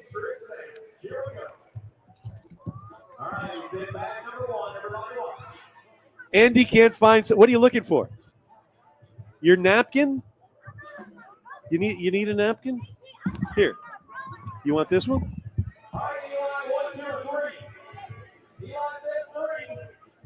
Okay. I can't blame the guy for wanting a napkin. Did you used to have one? I specifically kept like 3 or 4 of them hanging around. So you've lost 3 or 4 of them. They were just gone. I don't know what happened. All right. Well, don't forget that your stats are that's underneath the chair of the leg of the chair. These are first quarter stats. Here's what you need to know about Andy. Andy's not a morning guy, and we had to get up at 5 something today to get from Shreveport to here. And he's been doing his darndest to try and hang in there, grumpy-wise. And it's like grabbing the gunnels of a canoe that's going down the whitewater. That's pretty accurate. I mean, but he's hanging in there. He's doing his best. And when you can't find something like that, I'm surprised he didn't jump out the window. Welcome back to Malone Stadium on the campus of the University of Louisiana Monroe. In Monroe, it's Monarch football, ODU 24, ULM nothing. Monarchs have looked good so far. And with 3:57 to go until halftime, we'll go down to James Witham, who is enjoying the fruits of the Monarchs' labor both offensively and defensively thus far. Yeah, it's a nice, beautiful day for football. Low 60s, sun's peeking out every now and then, but it's been all sunshine for the Monarchs on both sides of the ball. And apparently Bryant Vincent has changed his name to Dan Campbell during the timeout. Yeah. And why would that be? Because he hasn't punted. Oh, I see. And their average 3rd down distance has been like 4 yards. The average 4th down distance. Let me check that for you. Meanwhile, it's 1st and 10 for the Warhawks from their own 17-yard line. Play action pass. Armenta runs out of the pocket, has some room, lofts it, pass caught, nice catch at the 38-yard line, and Trujillo gets out to the 48. That's a nice catch by Trujillo. The pass not as accurate as he would have loved. Uh-oh, flaggy flag. Yeah. Holding. Offense. Oh, at the distance of the goal line, 1st down. Oh, if you're the Warhawks, you're saying to yourselves, what happens when you're in a 4-game losing streak? Things like that. Yeah, exactly. And that was – he had the safety. He had Lucas Struck caught up because he was trying to run with it. He had to decide, do I come up and play the quarterback keeping it, or do I stay back in coverage? He came up. Throw goes over his head.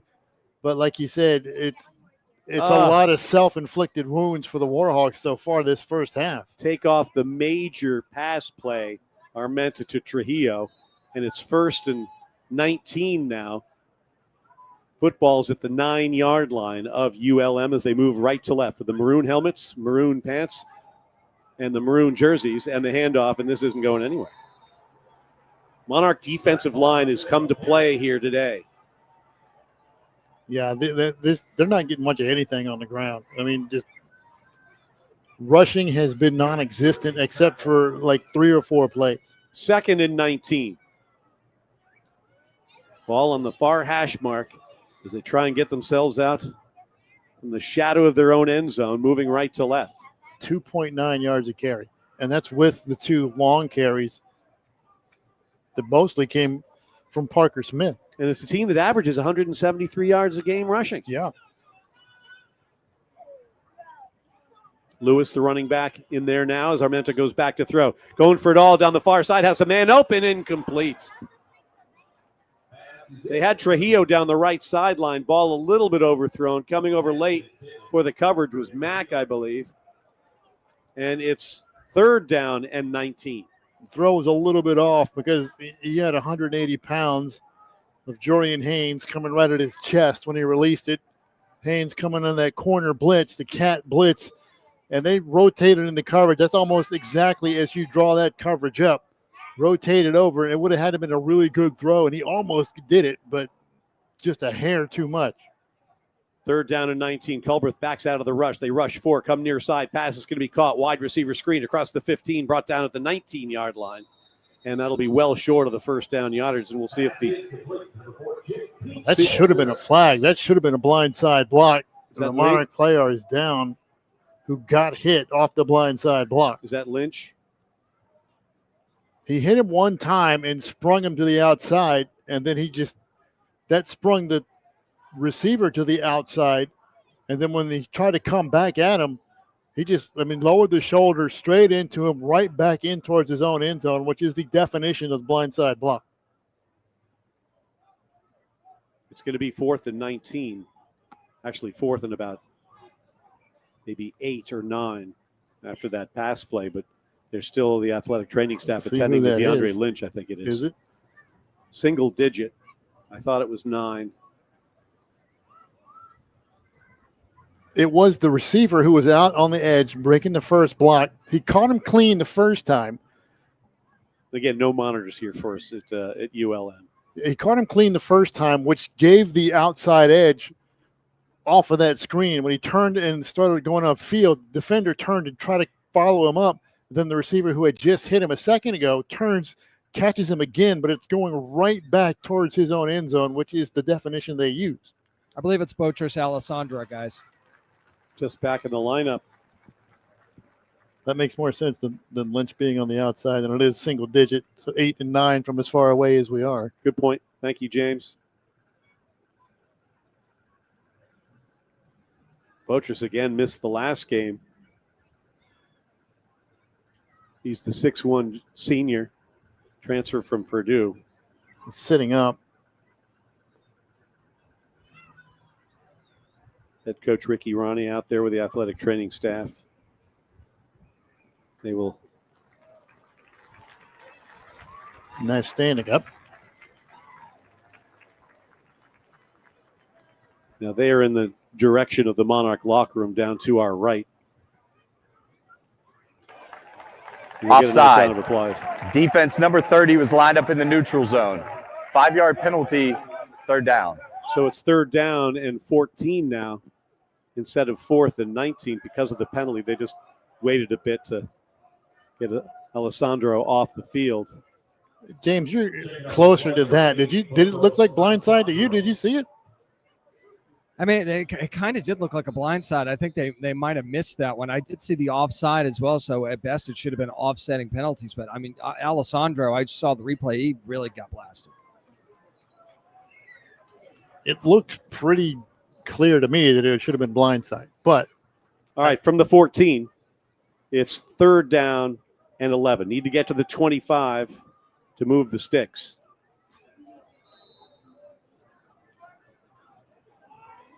actually have to get to the 28. These little markers across the way Yeah, are driving me nuts. They're skinny, they're small, and they're the wrong Looks color. like somebody has crepe paper out there. And here's Armenta chased and gets away from the first wave and the second, running for his life down at the 14, and now it's 4th down. He got away from 3 guys that almost sacked him, and then got hit by 2 more once he got to the outside.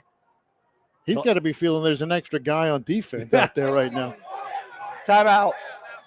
Old Dominion first charged. And the Monarchs want as much time on that clock as possible. 2:13 to Please play until reset the game halftime. clock to 2 minutes and 18 seconds. So they're 2:18 on the game clock, please. Thank you. The scoreboard still says 3rd and 11. It's 4th down, though, isn't it? Thank you. On to do the kicking will be Mackenzie Ryan. Well, the problem is that the down marker got injured on that play. Well, let's get new down markers in there and feed him some pasta or something. They thought the person, the actual stick, got hit and bent, and so they had to reset it. Now they got that set, which will, I guess, the scoreboard up. James, while we're here, do you see the wispy thin down markers that they've got going on here? Yeah, it's not great for you. Aren't they usually a little thicker, or am I just crazy, no, or both? Well, you're not crazy about this. So let's just put it that way. The biggest problem is the top, the round part at the top, which is usually orange, is dark blue, and Yeah, it's not really great. hard to see. Yeah, it's not great. So Plus, Ted's getting a little old. they're skinny, and the top is the wrong color. Other than that, they're perfect down markers. On a 4th down and 11 for ULM. Ryan is feet on the goal line. Will kick it from right to left. The Aussie, a sidewinding spinner, and it's going to bounce at the LMULM, take a Warhawk bounce into Monarch territory and stop at the 41. That's when you stay as far away as possible from. I think he tried to kick it, so it was like one of those little frisbee spinning things. He did. That was a weird kick, and there's no way you want any part of that. James, give me a full-length description of that kick from the Australian Ryan. I think that very boomerang-like. So from the Australian, I think it was pretty appropriate. It just didn't come back to him, which is unfortunate for us. From the 41-yard line, moving left to right, white helmets, white jerseys, Hudson blue pants with the stripe up the side, the Old Dominion Monarchs with a 24-0 lead here at ULM. Monarchs want to get a little something done with 2 timeouts and 2 minutes and 8 seconds to work with before halftime. Roche to the right of Colton Joseph. Monarchs 3 rushing touchdowns today. Handed off to Devin, and he finds his way to maybe a 1-yard gain. Stopped almost immediately by Marcus Ross. This is the 2-minute timeout. 2-minute timeout. We're going to take it with him. 24-0. Monarchs lead ULM and Monroe. First game ever for ODU football in Louisiana. Off to a good start on the ODU Sports Network. It's time for the Raising Cane's Dance for your dinner. Now we're having our student section today, and we're looking for our best dancer. Our best dancer will win Bravo and Raising Cane's. Coming up at halftime, Oh, that's pretty good right there. we're going to talk about Andy's gambling. That's the softball team. Stop that. It's going to be a short conversation. Nobody went last night, but what we've done in the past. We'll go over our gambling situations at halftime. James didn't go either. I thought these two were going to go out, but they didn't. That's fine. Not much of a gambler myself. Too early of a wake-up call. And with the wake-up call at 5:15 this morning, it takes some of the edge off. Andy yelling, "Black, black!" What's your game when you go to the casino? Mostly craps followed by blackjack. But you have to know things, don't you, to do that stuff? Yeah, you got to have some form of a strategy. I'm like going red or black at the roulette thing, and that's it. Craps is fascinating to me. There's so many different games going on at the same time. There's so many different ways to play it. James, what's your favorite gambling position other than ahead? I mean, blackjack's always fun. I enjoy blackjack. I'm not quite as good at it as Andy is. So we've got some. So when my wallet. So Andy's actually taking money from you with blackjack. No. Well, blackjack, he wouldn't be taking money from me. He'd be taking money from the dealer, which is worse for the casino than it is for me.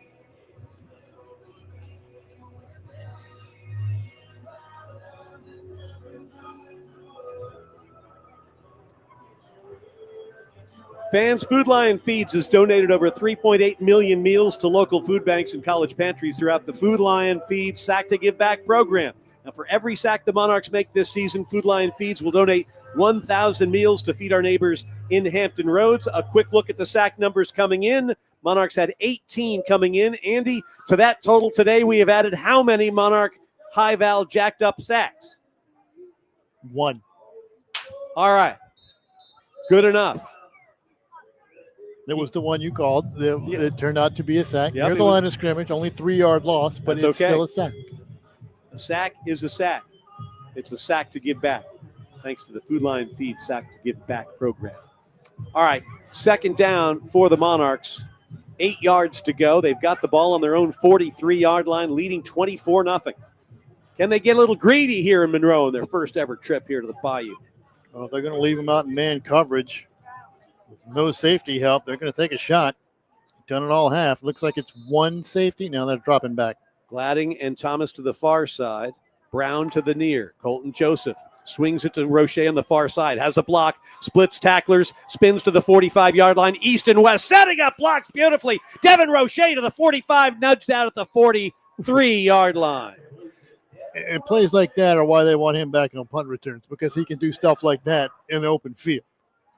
Now that was a straight screen to the running back, little flare screen, good blocking initially, and then he slipped a couple of tackles and wound up coming 50 yards east and west the other direction, but got the first down. First down from the ULM 43. Monarchs moving left to right, leading at 24-0. Play action pass, Joseph. Joseph, far side, man, caught. Thomas has the ball at the 35-yard line, spins away from a tackler and is nudged out of bounds at the 31. Look out, a little bit of late talking and shoving on the sidelines there. You can understand why these Warhawks would have a burr in their saddle. They're getting lit up at home, heading toward their 5th loss in a row if they don't turn things down, turn things around against ODU. First down for the Monarchs from the ULM 31, 1:33, turning clock. Monarchs with, I believe, 2 timeouts remaining. Hand the ball off inside the 30 to the 28 goes Roche. So much time now. Timeout. Old Dominion, second charge, 30 seconds. 79 seconds to play in the half. Monarchs with 1 timeout. Surprised they took one there. 1:19 on the clock. You're inside the 30. If you're just joining us, Riley Callahan missed a field goal, a 31-yarder to start things. It's been Nathaniel Eichner ever since. And 3 touchdowns rushing, 2 from Colton Joseph, 1 from Louisiana native Travian Hargrove. And the Monarchs have themselves a 24-0 lead thanks to a 30-yard field goal from Eichner, his first as a Monarch. Ted Alexander, Andy Mishaw, James Witham here in Monroe, Louisiana, about 280 miles from New Orleans. We're in the northeastern part of the shoe, or the boot, if you will, of the state of Louisiana. Spent the night in Shreveport, moved about an hour and 40 minutes directly east on I-20 to past Ruston, where Louisiana Tech is, here to Monroe. And the Monarchs have looked sharp, especially on the defensive side, where they've stopped the Warhawks a number of times on 4th down. Here's Joseph rolling to the near side. Has a bunch of Warhawks in front of him. Rolling. Turns on the Jets, gets to the 30, maybe back to the line of scrimmage if lucky. And 3rd down and long's coming up. There's nowhere to go with that. Once he broke outside, I mean, Gladding was in a battle right around the 20-yard line, and behind him was Brown, and he was double covered in the end zone. TJ Johnson into the ball game, split to the far side. He's one of those Louisiana natives. He's one of 3 wideouts that way. Trey Brown to the near side. Roche, the running back, to the left. 3rd down and 8. They need to get to the 22-yard line. Hand it off to Roche, and he's not going anywhere. Bottled up behind the line of scrimmage. Nice play defensively from the Warhawk, Noah Flemings. Yeah, that blitz up the middle, the A-gap just collapsed right there. And when it right up the middle, there's nowhere to go. There's nowhere to escape to. 4th down and 10, Andy. No timeout from ULM with 48 seconds to go. Joseph will probably take his sweet time here. We've got a flag, and procedure will go against Old Dominion. The clock will stop.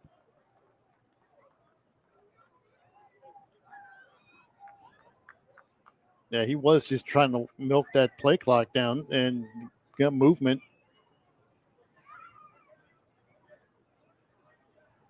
So it looks like it's going to be about 4th and 15. The discussion is with Brian False start. Benson. Offense, 5-yard penalty, 4th down. The 10-second runoff has been declined. By rule, the clock will start on the snap. That's what the discussion was about. Tim Barker's our referee here today. It'll be 4th down and 15 for Old Dominion. Ball's on the ULM 36-yard line. Need to get to the 21. Long ways away. Clock stopped. Joseph, play action pass. Looking. Now runs away from the rush. Slings it. Pass to Johnson. Incomplete. Had a half a step, but the ball a little bit too far out in front, and that was a 4th down play. So ULM gets it with 39 seconds to go. 3 timeouts. 1st and 10 from their own 35, trailing Old Dominion 24-0. Yeah, it's a hair too far out in front of him. Johnson had a step on the dig route coming across the middle. ODU Sports Properties and ODU Athletics would like to recognize our Team Monarch partners, Atlantic Bay Mortgage Group, lending with pride in the 757 since 1996. ODU Global, education for your world. Visit online.odu.edu. Pepsi, the official beverage partner of ODU. Pepsi, that's what I like. And Centera, their mission is to improve health every day. Now, if you're wondering why they're going for it on 4th down, it's because they didn't want to kick a 52-yarder with Eichner. And here's Armanda rolling, and he's going to go down, Seth. Now Atala, a high Val, jacked up sack inside the 30 at the 28. I mean, Seth's first full sack of the season. He had a First half of charge one timeout. earlier. Louisiana Monroe, 30 seconds. It's sort of delayed. He may have been even spying back there, and as soon as the quarterback stepped up, he crashed right down in on him. Great way to Please ruin the reset the game vibe clock to 30 seconds. of a 30 seconds on the 40-second game drive clock, from please. ULM. 29 seconds now, and they've lost 8 yards back to the 30. Actually, Thank you. 6 yards. It'll be 2nd and 16 for ULM. Yeah, because they had, at least a chance to get into field goal range there. All right, here's what's the timeout left thing on this scoreboard is also driving me nuts because he's got 3 dashes on each side. Usually they take the dashes away when you use up the timeouts, but oh well. We'll just let you know what happens, and then if something different happens, we'll let them tell you and why. From the 30-yard line, moving right to left, it's 2nd down and 16. Warhawks looking to throw. Now tucking it and running out to the 40-yard line is quarterback Aiden Armenta. And we're going to get under 20 seconds now. Old Dominion has Second one. charge timeout. Louisiana Monroe. 19 30 seconds seconds. to play in the first half. Coming up, Monarch football halftime report. We will hear from head coach Ricky Ronnie. James Witham standing by to talk to the Monarch head coach. Richie Somerville, a look at the scoreboard. We'll have the stats for you, and we'll get you set for what should be a festive November 13th, Thursday night for ODU football when they welcome a national television audience and Sports Center and Troy to Cornblau Field at SB Ballard Stadium. All coming up as part of the Monarch football halftime report. 19 seconds from now. 1 timeout left for ULM. It's after Halloween. Are we allowed to be festive now? I just want you to now they start moving the dashes. Yeesh. Yeah, there's one, should be one each left. Yeah, that's anyway. Here's Armenta back to throw. Looking, and goes down. Sack again. Another sack. That Mac? No, that's the other Louisiana native. That's right. Javen Gibson. Javen Gibson making his presence felt here with another Monarch sack, and that's going to take us to the end This of is the first end half. of the second quarter. How about the Monarch defense in the first 30 minutes, Andy? Yeah, pitching a shutout and not much going on. 134 yards total. Now 3 sacks on that half. 3 rushing touchdowns, a field goal, and a lot of And an defensive interception. stops and an interception as well. 1 for 5 on 4th down. Monarchs 24, ULM nothing. And head coach Ricky Ronnie is making his way toward James Witham. He's got to be pleased with the first 30 minutes on both sides of the football. And we'll hear what he has to say to James after this interview. James, let's take it down to you. Coach, very impressive on both sides of the ball. Your thoughts? Yeah, I think we did some good things. Missed a couple of opportunities. Thought the defense really stepped up and did some great things on 4th down. And we got to continue to come out here and we got to play in the second half. This is a team that's going to play all 4 quarters, and we know that. And we got to be ready.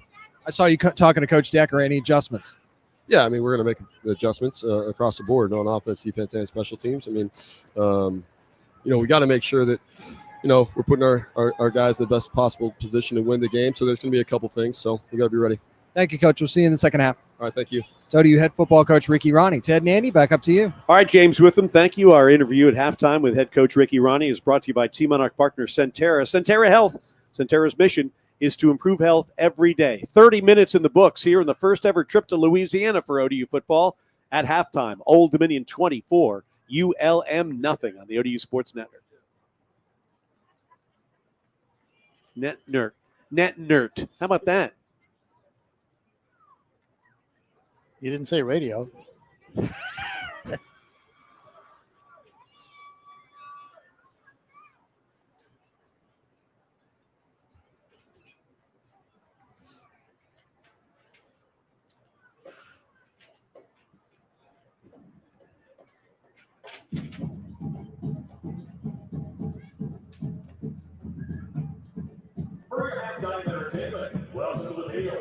Andy, I don't think you could have looked for a better performance from Old Dominion in terms of well-roundedness than this 24-0 halftime lead at ULM. Total yards, how about 269 to 134? The defense has been cooking with gas. They've forced a turnover. They've had at least 3 fourth down stops. And the Monarch offense, 3 rushing touchdowns and a field goal, and it's 24-0. Yeah, 4 fourth down stops, and ULM is 0 for 7 on third downs. Now, if you're looking for a weakness, the only thing for the Monarchs is they were only 2 of 6 on third downs themselves. So that can be a little bit cleaned up, plus, the missed field goal. But Eichner has been good since he's come in. He hit a field goal and missed or hit all extra points. So clean other than that. Scoring after the Monarch defense, after the Callahan missed field goal on the first drive, the Monarch defense got a stop on fourth down, leaving the ODU offense with a short field, and 3 plays, 29 yards later, it was Travian Hargrove, the Louisiana native, with a 12-yard touchdown, made it 7-0. Monarchs then got on the board with a Colton Joseph 7-yard run. It was a 4-play, 65-yard drive, and it was 14-0. Nathaniel Eichner, a 30-yard field goal, 6-play, 21-yard drive, and 2:16, made it 17-0. And then Joseph, his second touchdown of the half, was a 14-yarder. That capped off a 6-play, 69-yard drive, and 2:28, 24-0. And that's where we are at halftime. This is Sun Belt Conference football. Monarchs in front at halftime here at ULM on the ODU Sports Network.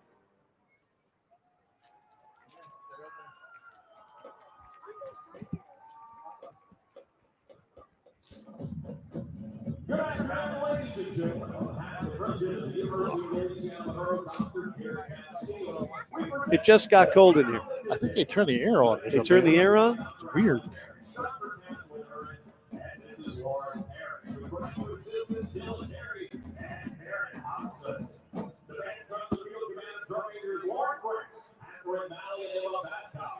Our featured correspondents are Teresa Hall and Lauren Harris. Today we feature music of Justin Timberlake and Earth, Wind and Fire. Sit back and enjoy the sound of today.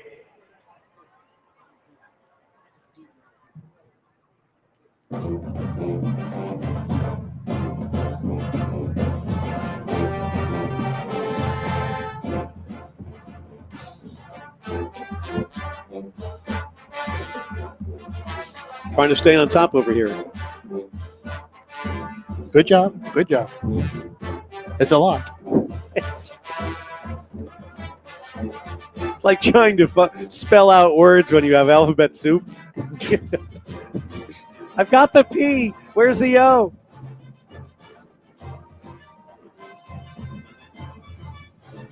Oh, you know what? You know what we didn't do? I'm about to do something controversial. Watch this. Controversial.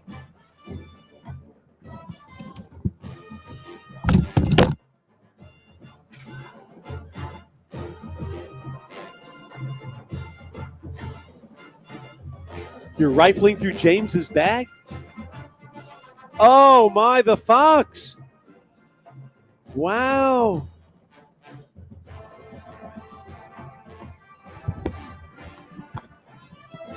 There. Sorry about the calamity of the noise of the headset. But halftime here in Monroe, Louisiana. 24-0. Old Dominion leads the Warhawks. Monarchs trying to improve their league record to 3-2. They're trying to get bowl eligible and improve their overall record to 6-3. Let's take a look at some of the stats from the first half. Hold it now. These are not them. You're missing this.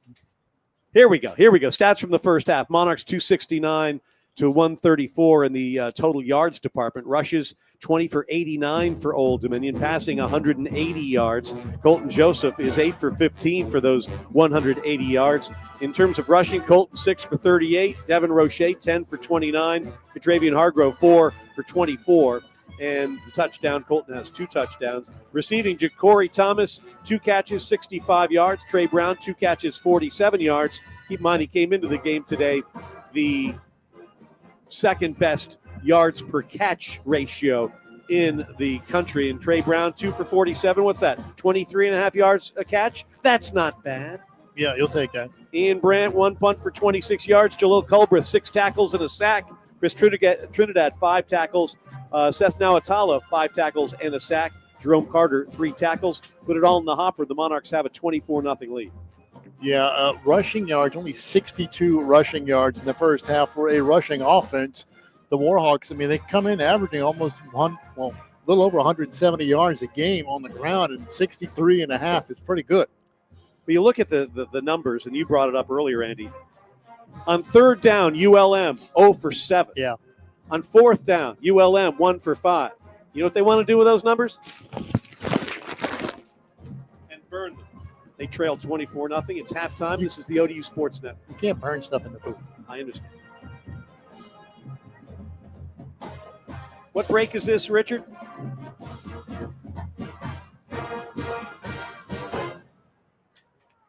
Break. Oh. How's it going? Yeah, that's what it is. All right.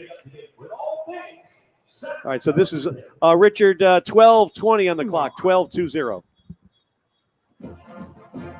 All right, we're going to talk gambling next. All right. We got one segment before scoreboard? This is the, yes. This, okay.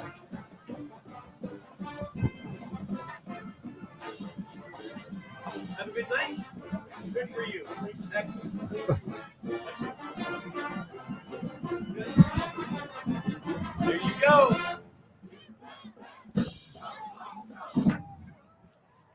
How's it going down there?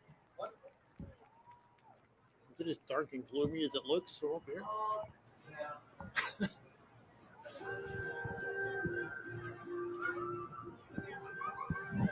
What we're going to talk about here is the gambling thing. And my first question for these people is, do you have to have, like the Red River there, do you have to have water? Does it have to be floating? And if it has to be floating, what's Portsmouth doing? Well, they changed the state laws. So the state laws, so anything goes right now, right? Well, yeah, you still have to apply for a license. All right. Yeah. But the idea that it's going to ruin society and all that stuff, they've said, okay. Society's already cooked. Bring on the gambling. Screw it. Yeah.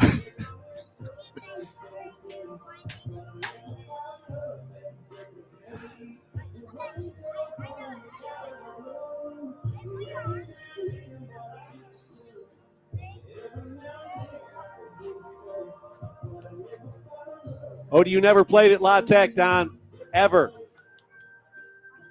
First game in Louisiana.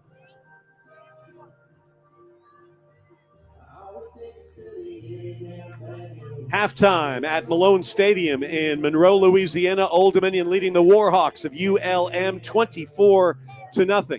All right, so we spent last night in Shreveport, where I was surprised at the number of casinos there were, Andy. And you and James sometimes will go to a casino. Whatever. So did a lot of people. Not last night. Early call this morning was the key thing, or what? Yeah, that was it. I mean, we would have taken a chance to go down there and see what was going on. Go to a Halloween, a casino on Halloween. And got to worry about what they're going to do with the minimums there, if they're going to jack them up or not. But yeah, the 5:30 to 5:15 a.m. wake up call was a bit much. I was surprised how many. I mean, there were 5 or 6 or 7 casinos, and these are big hotel casino deals. Yeah, they're Shreveport, real deal ones. Yeah, right on the river. The Red River. The Red River. Heard of the Red River rivalry with Texas and Oklahoma, right? That's hence the river. And it wasn't red. It was dark when we were looking at it. So, I mean, it could have been. It's a dark red. Continue on. Halftime. It's 24-0. So no gambling stories. No. Not this time. Nothing? No. What's the most you've ever won doing your thing at gambling? 200 to 300, I think. Wow. It's a high roller. And he's a Two. whale. Yeah, no. Yeah, I believe I was there for that too. Were you? Yeah. No, that was the last time you were there. I think I cleared 80. That was in Pittsburgh. James, I'm, what I'm about- sorry. I'm mo- sorry. Just 80. Most ever? 50. 50? That was in Pittsburgh. The Ah. last time we were Yes, there. that was. Many moons ago.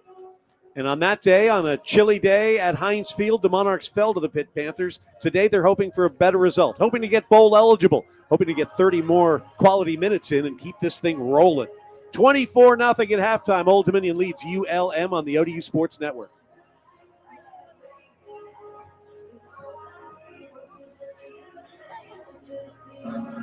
Well, There we go. There we go. So Richie's the whale of this group. I went once, first time I ever went to a casino, Atlantic City. The night before West Virginia was playing Temple at Veterans Stadium. All right. We stayed in Atlantic City. Put the slots, $120. First time I rolled the slots. And I said, this is easy. That's what I'm they doing want this you to full think. time. I'm giving it all up. Then I realized that's not the case. Yeah. But it was fun. I mean, you kidding me? It's designed. To be. I guess it's designed to be. I stay away from those because those are too tuned and there's. I've been to other to watch folks. It's just a fascinating place to people watch. But I just am too afraid that I'll just lose everything. Why even? Well, that's you have to have a certain amount set aside, and you consider it spent as entertainment. You don't consider it like I'm going to take this and turn it into more money. You consider it I'm spending this on entertainment. That's so the if key. That's it right there. Okay. If it goes away, it's gone Once because you I lose spent it. this- Okay, and it's the same thing as going to the mall or going to the movies Yeah, or going to the Exactly. concert That or money is whatever. spent, yes. Instead, you're putting the college fund on red and spinning the wheel. Yes. I think Richie does the scores here in a second. I think so. You guys enjoy that. I'll be going back downstairs. All right. Uh, Keep in mind, Richie, you're talking to our streaming audience. Go ahead. $50. Okay. So Richie's a regular Jimmy the Greek here. Richie's the Greek. All right. Enjoy the scores, people.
That's all right.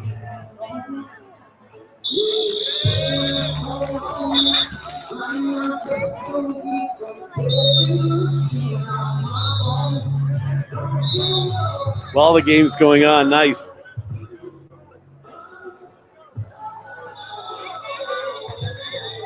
Nice.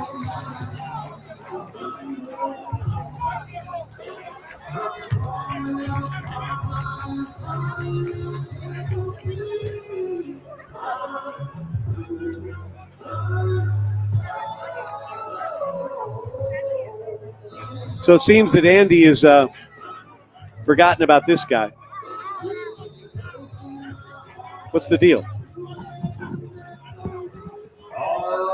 He was just hanging in the back. So I mean, now the controversy is that we did so well in the first half without him. We're going to put him back now. If stuff starts going the other way, he's going back in the back. Okay, understand. We have not come up with an appropriate name for the animal. Maybe we should leave that. We'll take votes or suggestions or something. Yeah, but we're going to get one vote, and it's going to be a horrible idea. I think somebody had to go with the vote. 3, 4, 5, 6, 7, 8, 9. What about Samantha? 11, 12, 13, 14, 15, 16, 17, 18, 19, 20, 21, Rick. 22, 23, 24 points and one more for 25. It's the match. Band fitness feature of the game. Speaking of the mat, fans, don't forget about the mat challenge. Getting set for quarter number 3 here at Malone Stadium on the campus of ULM in Monroe, Louisiana. Gray skies, a couple of bits of blue here and there. Temperature around 63 degrees. A little cooler. Seems a little cooler just because of the overcast conditions. And certainly can't use the phrase cooler to apply to the Monarchs. They've been playing well. Not in that first half, that's for sure. I mean, they're firing on all cylinders, running game, passing game. They came out knowing what the weaknesses were in this Warhawk defense, and they went right at it. 22 yards of completion is going right after a bad pass defense, and that's what they did. And the Monarch defense has just been shutting down ULM in all facets. They've got one interception. Zion Frank is first as a Monarch. 0 for 7 is ULM on third down. 1 for 5 the Warhawks on fourth down. And oftentimes they were going for it in their own territory, which is maybe questionable or maybe a sign of desperation or maybe signs of Coach Brian Vincent trying to jumpstart his team. But, boy, didn't work in the first. I think it's a little bit of all three of those things. But, yeah, you're right. It didn't work. Aside from a couple of good runs from Parker Smith, he had one that was 20. He's averaging about 4.5 yards a carry. But outside of that, they haven't been able to do much. And when you force them into passing situations, they haven't been – I mean, they're not good at it. That's not what they do. When you force them into doing something that they don't like to do, usually it means good things, and it hits Zion Frank right in the chest for an interception. Our second half start is brought to you by Bon Secours. With Bon Secours, it's never been easier to stay engaged in your health care your way. Bon Secours, primary specialty in emergency care for the universe of you. Nathaniel Eichener. Into the kickoff, end over end, near side. It will be fair caught at the 3-yard line by Trujillo, and it'll be a 1st and 10 from the 20 for ULM.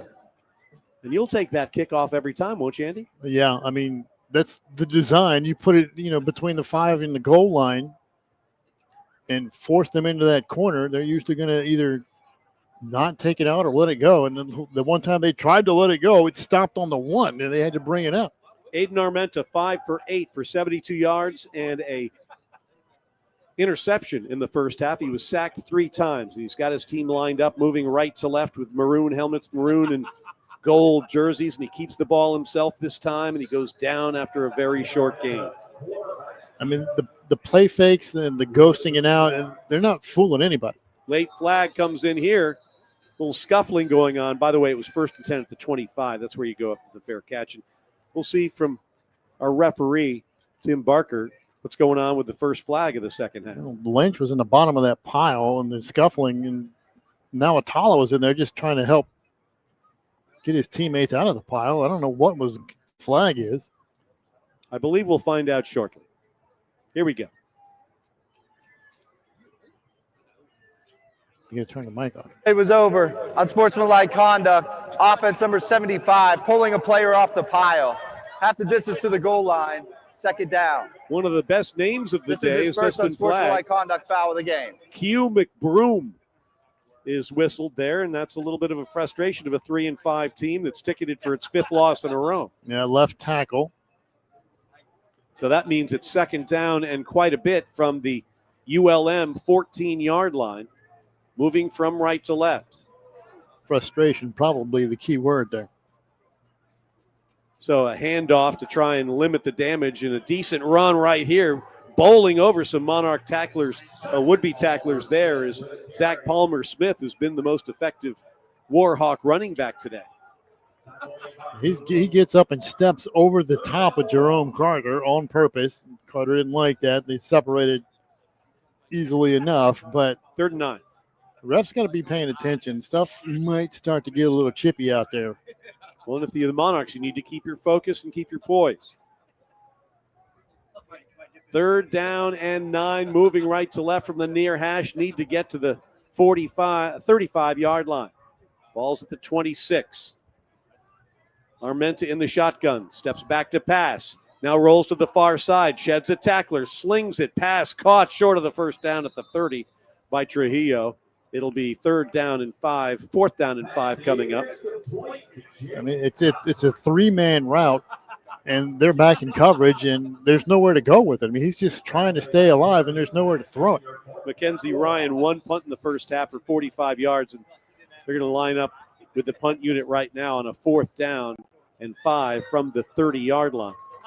Devin Roche stands on his 31-yard line, awaiting this punt. Snap is good. And the Aussie, another ground ball to the near side. This one bounces at the 45 and comes to a stop at the ODU 37-yard line. That's a funky-looking punt right there from Ryan. The Australian sidewinder again hit it and just in the air. It probably went about 10 yards and then rolled the rest of the way. And the Monarchs will have the football 1st and 10. Their first possession of the 3rd quarter comes with ODU on top here of ULM. 24-0. This is the ODU Sports Network. There's somebody sitting directly into the crowd mic out there. This conversation we keep picking up. No idea. Hey, That's exactly what's happening. There's 3 guys that are sitting basically right under the crowd mic. well, we're hoping they're having fun here at ULM. Now, we had a comment. Don said that the Monarchs went to Louisiana Tech and won there. Never happened. We've never been to Joe Alette Stadium in Ruston. They came to Old Dominion. We beat them in OT. We beat them 1-1 against them, right? Or 2-0. They're our OT victory. Yes. They came to us twice, and believe it's 1-1. And we've never been there. Again, this is our first trip to Louisiana. We've been there for other sports, of course. We still might. They're coming in correct next season to the Sun Belt, so we still might go there. Oh, I'm sure we'll go there, but it won't be the first trip there. We haven't been there yet. I wonder if that sparks a little something between these programs. Well, it certainly can't hurt. Are you kidding me? I hope. Yeah. I mean, again, this is crickets here today. This is, I think this is. Will that be the first time that they've been in the same conference with each other? James, have they ever been in the same conference, ULM and La Tech?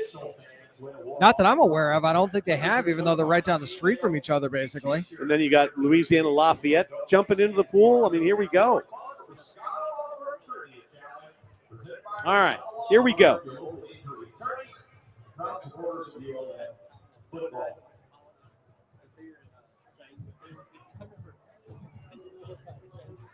Monarchs 24, ULM nothing. 13:06 to play in the third quarter. Old Dominion getting set for their first possession offensively of this quarter. They'll move from left to right. White helmets today, white jerseys, Hudson blue pants, and a solid performance from Colton Joseph and company thus far. 269 yards of offense in the first half. Hargrove starts at running back to the right of the quarterback Joseph. They'll deploy 3 wide receivers, the far side, Gladding and Brown and TJ Johnson. Didn't see as much man coverage after the first few big ones the Monarchs hit. They dropped back more zone, but that leaves rushing lanes. 1st and 10 from the 37-yard line. Colton Joseph keeps it straight up the gut, gets to the 41. James, can you see Ja'Cory Thomas on the sideline? Is he just taking a rotation off here? I do not see him from my vantage point on the sideline, but I've seen him walking around just fine, and he went to the locker room just fine. So I think he's just taking a breather on this series. All right, sounds good. 3 yards on the first down, Colton Joseph carry. 2nd and 7 from the 40-yard line. 24-0 ODU, 12:38 to play, third quarter. He's there with the other receivers. Okay. Joseph has the play. He's going to clap the hands, has the football, looking to throw, steps up in the pocket, pressured, breaks contain, and he's going to go down. That's a solid play defensively from that defensive lineman, Noah Flemings again. The linebacker comes up and did not let him go. Now, he's the leading tackler. He's the man on this defense. 44 tackles coming in. Leads him in that. Leads him in tackles for loss with 6 coming in. That'll be his 3rd sack on the season. He had 7 tackles last week and a sack. Monarchs need to get out to the 47-yard line. Joseph has the football, straight drop back, steps up in the pocket, now gets flushed, now gets sacked, now fumbles the football. It's on the ground. Warhawks say they have it. Is it the Monarchs' first turnover of the day off the sack? We'll find out. I don't know what he was waiting for on the that. field's a fumble recovered by the defense. Turnover, first one of the day for Old Dominion. It's their own 31-yard line. And he was looking left. He had a couple receivers on the near side coming across the middle. Trey Brown had outstanding leverage on an inside route, and he just didn't pull the trigger. I don't know what he was looking at, but he just didn't throw it and took a good shot and dropped it. So an opportunity for ULM perhaps to get back in this football game, courtesy of a sack fumble at the ODU 32-yard line. I don't know play design is the read to the left, and then he never came back to Brown on the right over the middle, or he just never saw him, but he was there. Play action pass. Armenta rolls to the far side over the middle. Pass caught at the 12, diving to the 8-yard line with a first down is Julian Nixon. And that's a concept, the route concept the Monarchs have had problems with the last couple of months. Officials timeout for an injured player of the defense. That's Carter, guys. He's down. He's made that tackle. The little rollout, you got one receiver shallow in the flats and another in that seam or hook route behind him. The Monarchs have had a hard time covering that concept in the last month or so. Marshall used it a lot against them for big yardage. JMU used it. And that time, ULM used it. 1st and goal from the ODU 8-yard line on the far hash mark. The mainly maroon Warhawks moving toward the goal to our left, trying to get on the board, trailing Old Dominion 24-0 with 11:20 to play in the third quarter. Handoff. Nothing doing, maybe a yard or two doing for Braylon McReynolds. McReynolds has been quiet. He's been their leading rusher, but the one doing the damage is Palmer Smith. Just more physical. The bigger back has been getting it done. The smaller one, shiftier one, has been shut down. 2nd down and goal from the ODU 7. It's 13, maybe 14 yards to this point. McReynolds in the pistol now moves to the left of the quarterback, Armenta. Aiden Armenta's throwing a pick. Now he's going to try and swing it out near side. This is Bibbs. Bibbs gets tangled up, keeps the legs moving. Ball's on the ground. Who's going to pick it up? Oh, it's picked up by the Monarchs. Did they return the favor with Jorian Hayes? Yeah, that's the call. How about that? They'll look at it probably to see if he was down or not, but it's a little flare route. Monarchs had 3 defenders that side of the field. Oh, that ball's way out. Yeah, that's no question. Haynes, the fumble recovery. So turnabout's fair play as the Warhawks cough it up. Bibbs going for extra yardage, and he turns it over at the Monarchs 7-yard line. I think that might have been Forrest that will get credit with the forced. We'll see. How about a nice 93-yard touchdown play? Where's Traquan when you need him? Running back is Roche to the left of Colton Joseph. Sack fumble last time he had the football. Here he hands it off to Roche. Bounces it to the far side, cuts it up, that gets to the 14-yard line, gain of 7 on first down. Now, to give him credit to Mario Easterly, he was the other Monarch in there. He gets credited with the forced fumble. Mark him at the 14 here. Second down coming up. That's 12 carries for Roche. Second down and 3 for Old Dominion. Another handoff. Roche doesn't make a decision soon enough. Waits for the guys who's trying to wait for a hole to open. But, Andy, the problem with that is that also gives the other guys a chance to get back in the play, and the other guys did just that. He had a little too much penetration in the middle there. He was trying to make a move and trying to be patient. I think it was Cameron Canterbury, linebacker, who came through that A-gap, and there's just nowhere to hop from. 3rd and 2.5 for the Monarchs. Keep the football here. 9:35 to play in the third. They lead at 24-0. Johnson in motion to the far side. Joseph to throw over the middle. Slant pass caught by Brown at the 24. First down, Old Dominion. That's a big third down pickup. Good route by Brown. Got inside leverage on that corner. On the slant. Throw was actually a little late. He was kind of waiting a little bit, but it was accurate. Jones in the backfield. As the Monarchs have a fresh set of downs from their own 24-yard line. Handed off to Traquan, and he gets gobbled up behind the line of scrimmage. Yeah, they're starting to get a lot of penetration in the middle now. No doubt about that. First on the scene is Kelby Holmes for ULM. Loss of 3 on the play. Second down and 13 from the 22. And it's coming mostly from the linebackers through the A-gaps. Rushing 4 this time as Joseph goes over the middle. Pass behind Trey Brown. How did he come up with that ball? Oof. This dude just makes snatches out of thin air, which both of them are, I understand that. But this ball was low and behind him, Andy. What a great grab for a first down. That's 2 that were low and behind him that he's made the catches on today. Out to the 38-yard line. Near hash mark. Monarchs moving left to right, leading at 24-0 here in Monroe. Handoff. Jones up the middle. Out to the 48-yard line. Gain of about 9 or 10. Traquan Jones, best carry of the day. I think ULM getting a little thin at the corner spot as well. Give him 9 yards on the first down carry. 2nd and 1, Old Dominion from their own 47-yard line.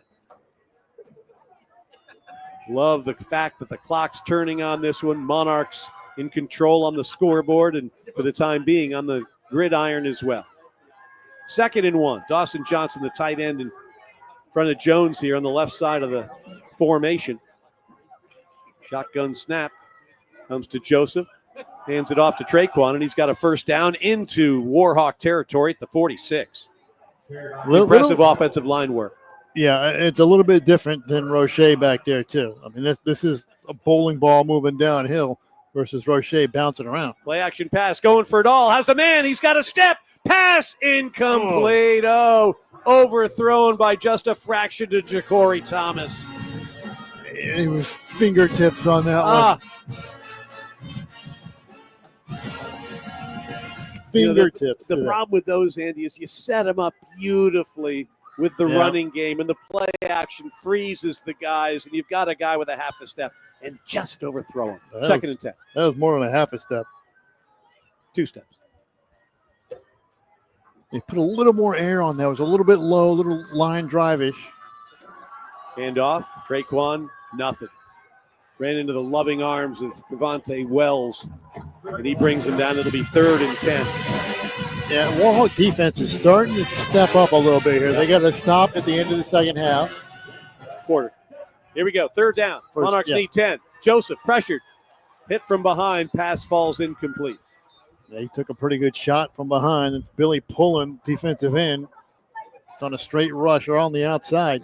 But, yeah, they got that stop at the end of the half, and then they got the stop here got the turnover. They get another stop here, another fourth down. The Monarchs are going to have to punt. So they've made adjustments here, and they're starting to stiffen up a little bit. Back to receive this punt is Jake Godfrey.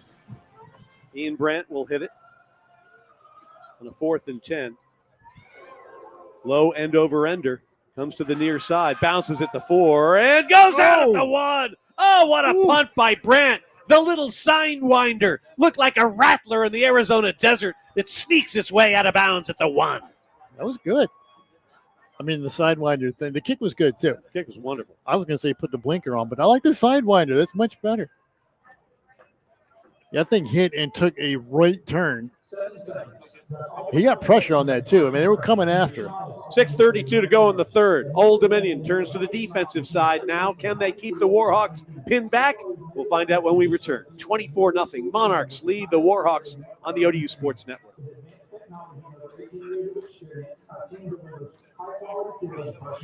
Think about turning the lights on, but I'm afraid of glare off of these windows. Give it a shot. See what we got.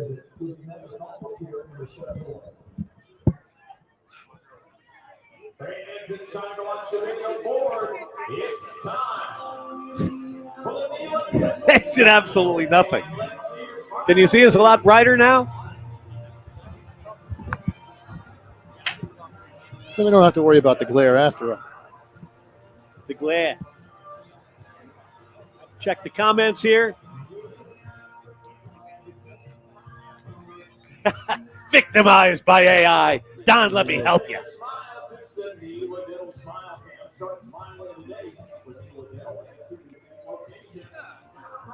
But it's amazing. Every time we went down there for basketball or baseball, you're saying, when are we going to get into this place, Joe, at that stadium? We never did it. We will, obviously, with them coming back into the league. You have more food on your face than you can shake a stick at. I know you still got work to do. Oh, what is that? Is that cheese? Sour cream. They're just chips. Chips and sour cream? Well, it's like with cheese, too. Okay. If there's no cheese on that, that's weird. No, there's I think cheese. he went hard after the cheese because there is cheese remnant there. Okay, but good to know. There's a slather of sour cream on there that any baked potato would envy.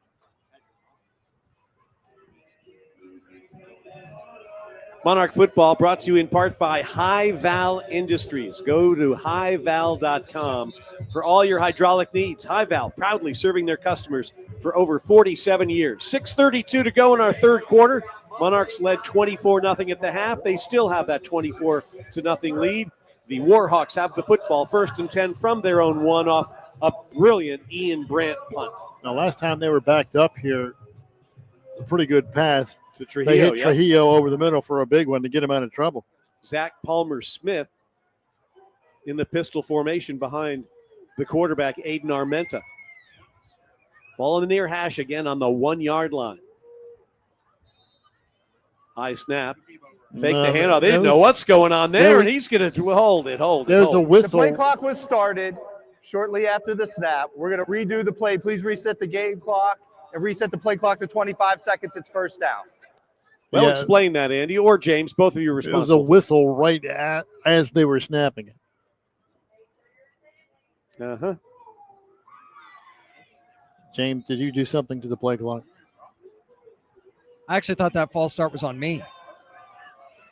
1st and 10, same scenario. Now that is a false start. False start. You're welcome. Offense, number 4. Half the distance to the goal line. I could hear First James making just all kinds of noise that would confuse the Warhawk offense at that point. Well done. It's A not crowd. it's not disconcerting. Any noise from a crowd might confuse them. Not disconcerting, though. All right, here we go. 1st down and 10.5. That was Coulter, the wide receiver.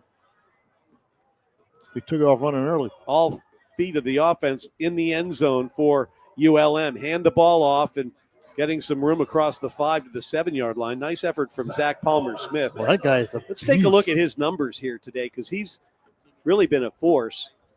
He does not go down easily. He's running through tacklers. I think that's 14 carries, probably around 68 yards. Yeah, that's where he's at. 2nd down and 4. He's really been their only offense. Big play right here. Get a stop here, then force the turnover, tiptoe in, and get this show on the road. 5:55 to play, third quarter, 24-0 Old Dominion. Play action pass over the middle, incomplete. Oh, and a flag's going to come flying in. Looks like they may try to get Frink on a grab. Coulter, the intended receiver right there, and they Pass threw it interference. Defense, number 6. Good call, Andy. Automatic first down. I didn't see a lot of contact, No. quite honestly, but then again, I'm looking through rose-colored glasses. It wasn't when the ball got there. If it was a grab right at the top of the stem on the slant. That'll give the Warhawks a first down at their own 15-yard line. That's a bad call. James, who couldn't be any further away from the play, still showing the Go Monarch spirit. Rolling far side, Armenta coming back and then gets across the 20 to the 21. A 6-yard run from the quarterback, scramble style. 2nd down and 4 coming up. You like the discipline, though. The defense is staying in their lanes. They didn't get too far outside. Mack was there, just staying at home, and forced him back inside so he couldn't break it towards the sidelines and get huge chunks. Palmer Smith, the running back, on a 2nd down and 4. Monarchs will rush 4.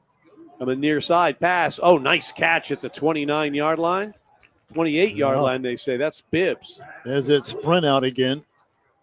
Bench route right towards the sidelines. Second, Coulter on the reception for ULM. That's not a great throw, but it was a pretty good catch. First down for ULM from their own 28-yard line. This drive began at their 1. 4:49 to play in the third. Warhawks moving right to left. Maroon, gold, and white uniforms. And here's a play-action pass from Aiden Armenta going deep down the middle. Has a man out there. Passed. Incomplete. Oh, he had it for a second, did Bibbs, but the Monarch defenders on the scene knock it away late. Davon Isles, among others. Tell you what, that ball was perfectly placed. I mean, it was double coverage. They had the man blanketed, but that ball fell right into the arms of the receiver who could not secure it with Isles draped on him. Great play there. 2nd and 10. Carter, who's back in, which is good to see. He was also coming in from underneath of that one. Braylon McReynolds in at the running back position. 2 wide receivers to the far side. 2nd down and 10 for ULM from their own 28. Bring a man in motion. Armenta, slant pattern. Dropped by Trujillo. Defenders on the scene immediately. That's Mario Easterly and Mack and Crutchfield. Now a chance for the ODU defense to get off the field with 4.5 to play in the third. Big play here. Got to keep the foot on the neck here, Andy. You let them score. Yeah, doubt comes back into the equation. They're talking about their defense building up some confidence and some momentum, getting a couple of stops. That was a big punt, though.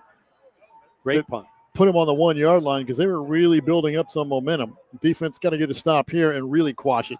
3rd and 10 from the 28-yard line, moving right to left. And flags are flying, and let's see what it is this time. More procedure. Jump. False start. Offense, number 58. 5-yard penalty, 3rd down. 8th penalty for 58 yards against ULM here today. Yeah, that's what I was looking at. They've had a lot of flags. They're not doing themselves any favors for sure. They've turned a 3rd and 10 into a 3rd and 15. Still need to get out to the 38-yard line. Now, though, the line of scrimmage is their own 23. Ball's on the near hash. Not an overly undisciplined team. They're somewhere around the middle of the conference, 62 yards a game in penalties. McReynolds to the left of the quarterback, Armenta.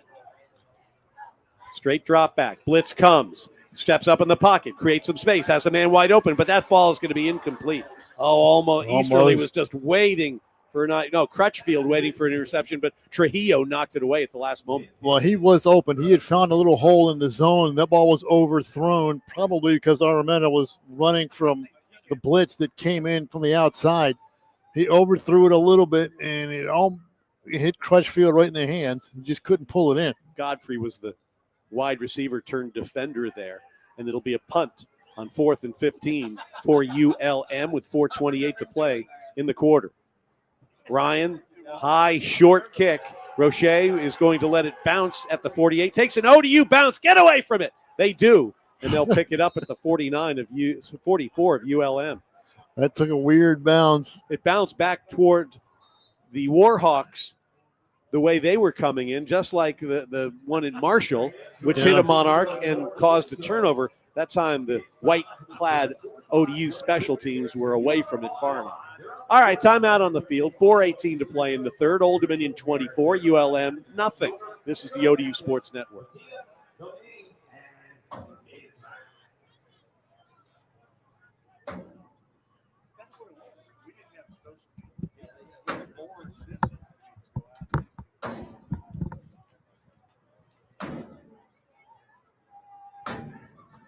Got people stomping feet, Andy, as you smear sour cream. Show them what you got. Show them what you got here.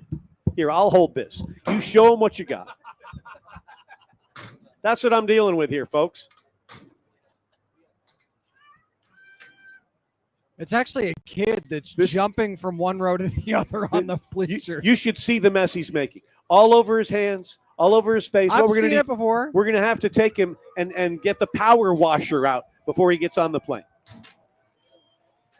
Oh, you're the type that uses 5 napkins to do one little duty. I was going to say, are there any napkins inside? No. Okay. He's taking 5 of them off the thing, and he uses all of them for one duty. Now you're cleaned up, which is, I appreciate that. I have to sit next to him on the plane. Don't let him get any on his pants or anything. All right. You know, there's transfer. Love the jacket, though. Model the jacket, Andy. I love the jacket today. It's kind of a suede thing, perfect for the temperature. Great looking jacket. All right. Now go smear some more sour cream on yourself. We're getting weird. I believe I'm watching Richie shake his head in the studio. I can hear him.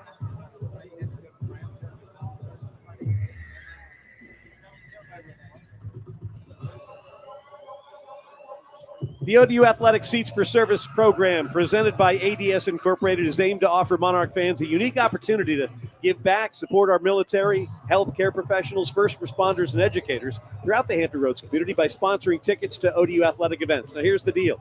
Every donation of $10 ensures that a seat is made available to local military groups, nonprofit organizations, or healthcare institutions. Join us in expressing gratitude to those who selfishly serve our community selflessly serve our community each and every day.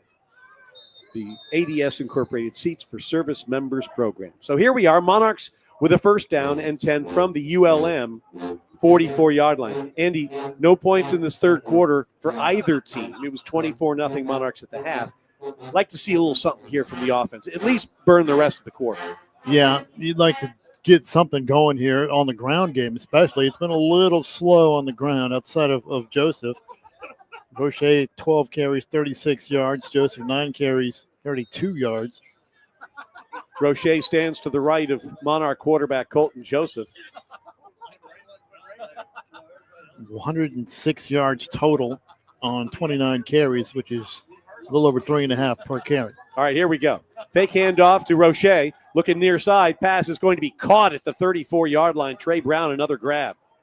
And again, those aren't the easiest catches in. He was forced out of bounds again, but was able to get back in bounds, reestablish with both feet, and then make that catch. Once you get your feet back on the green. Get both feet back in and establish. All right, from the near hash mark and the 33-yard line, a first down for Old Dominion. Roche in motion to the near side.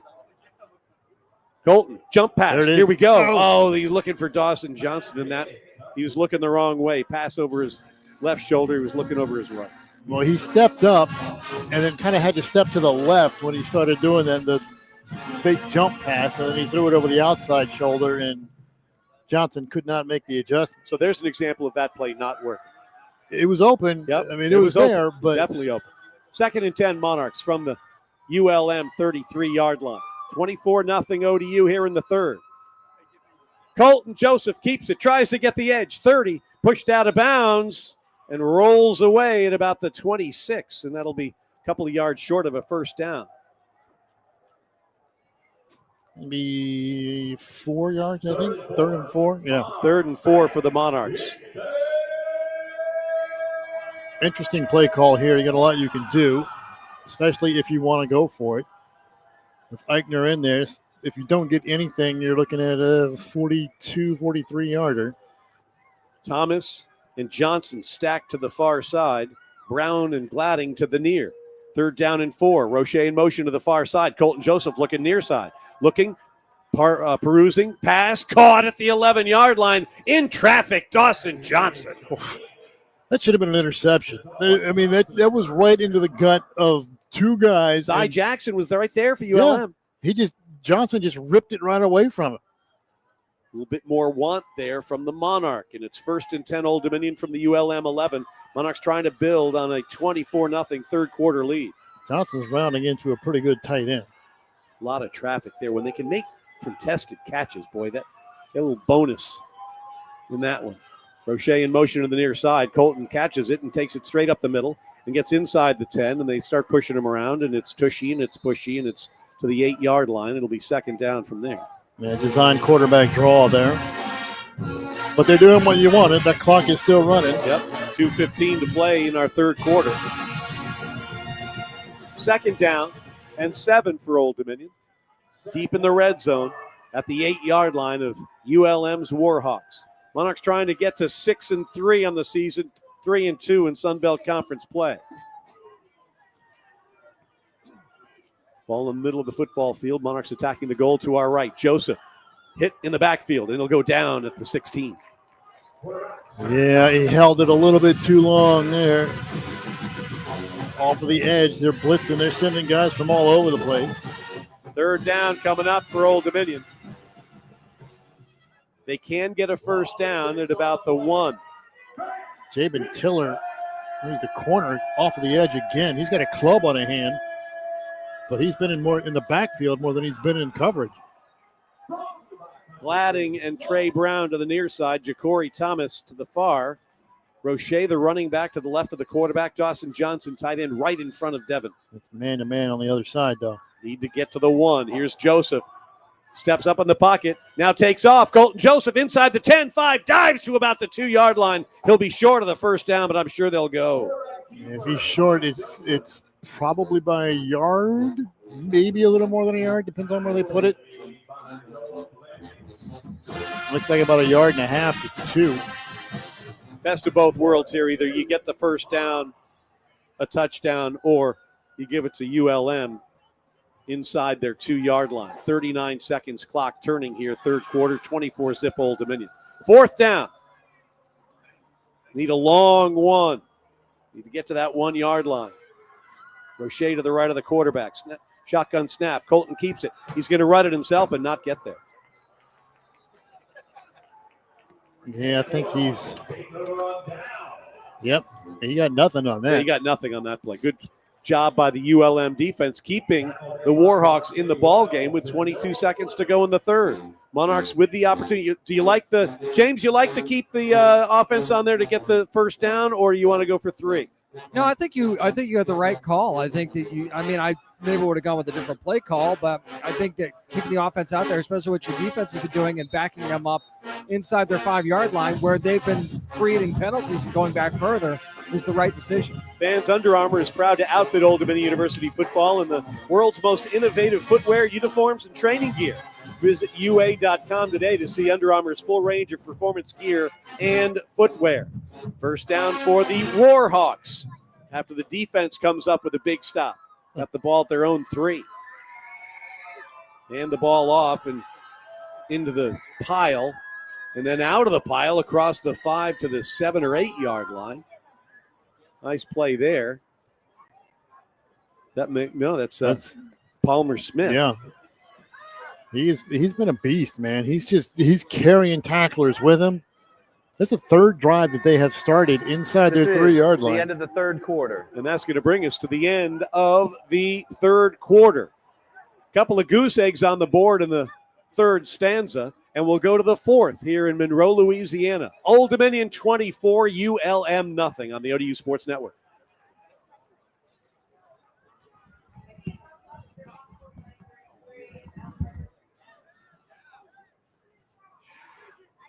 Congratulations to Donald Medeiros for winning today's Louisiana Lottery Lucky Fan Sweep 6. Donald was awarded the Skybox tickets for the 19th.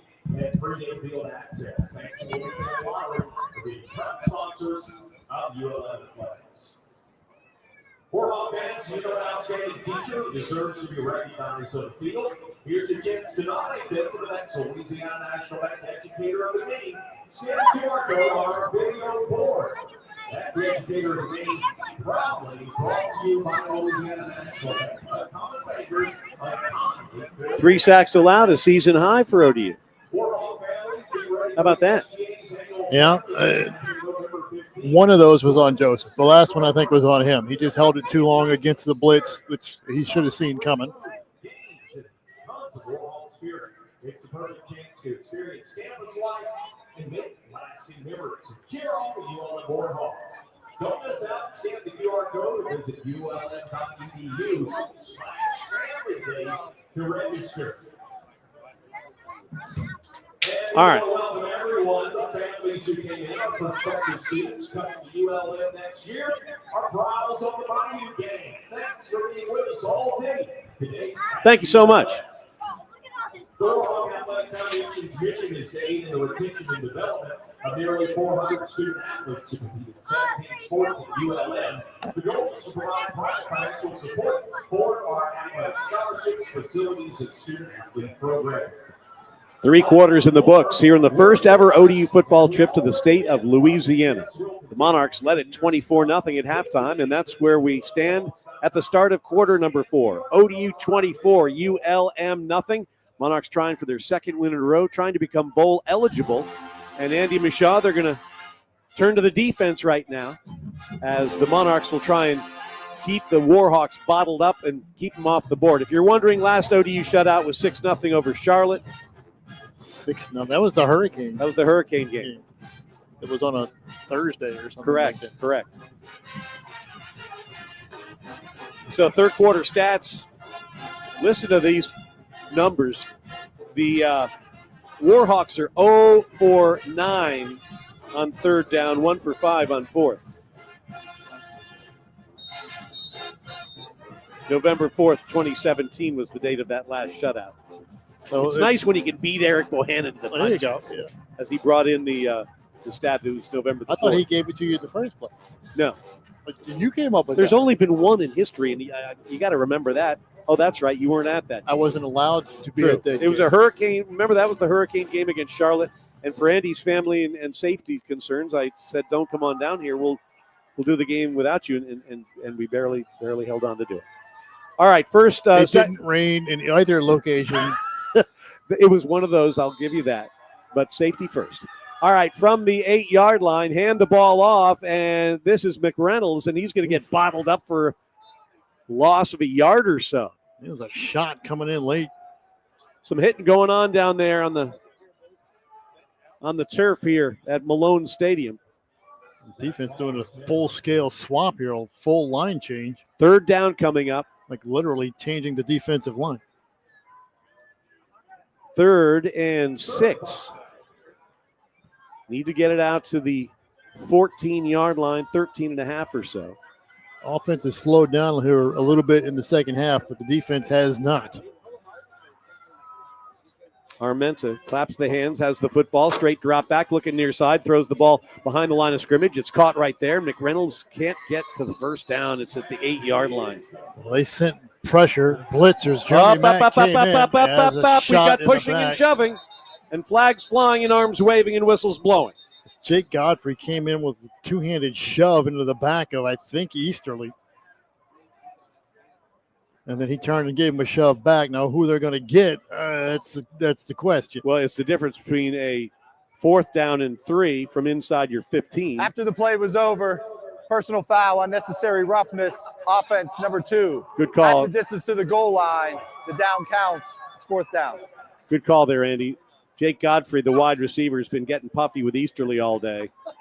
And went a little far, according to the Zebras, and it's 4th down and quite a bit from the 4-yard line. That was a good job of defense as a scheme and as an execution right there, because they sent Jeremy Mack on a blitz off of the edge. They threw that screen into, which usually is a good thing for the offense. I smell a block punt here. I'm sorry. I smell a block punt. They're coming at it. All right, here we go. Snap is good, and it's not going to be a block punt, so I smelled something else.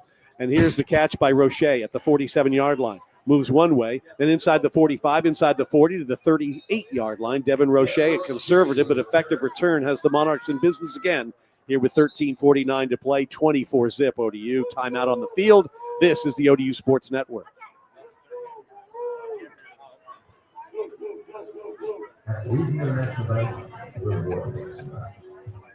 All righty then.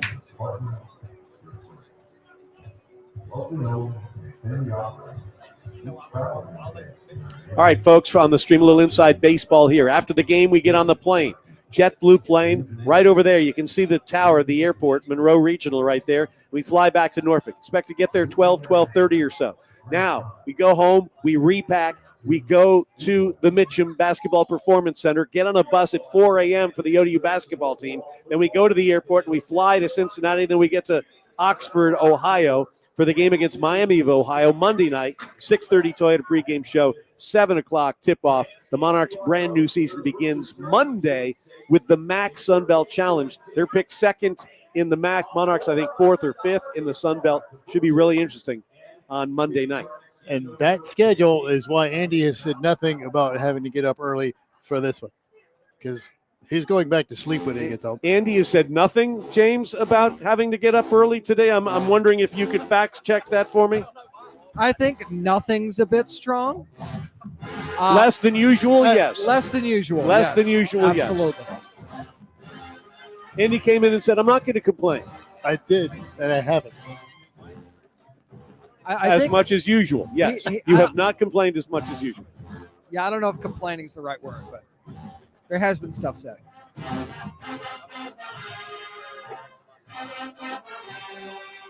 Monarch football presented in part by Atlantic Orthopedic Specialists.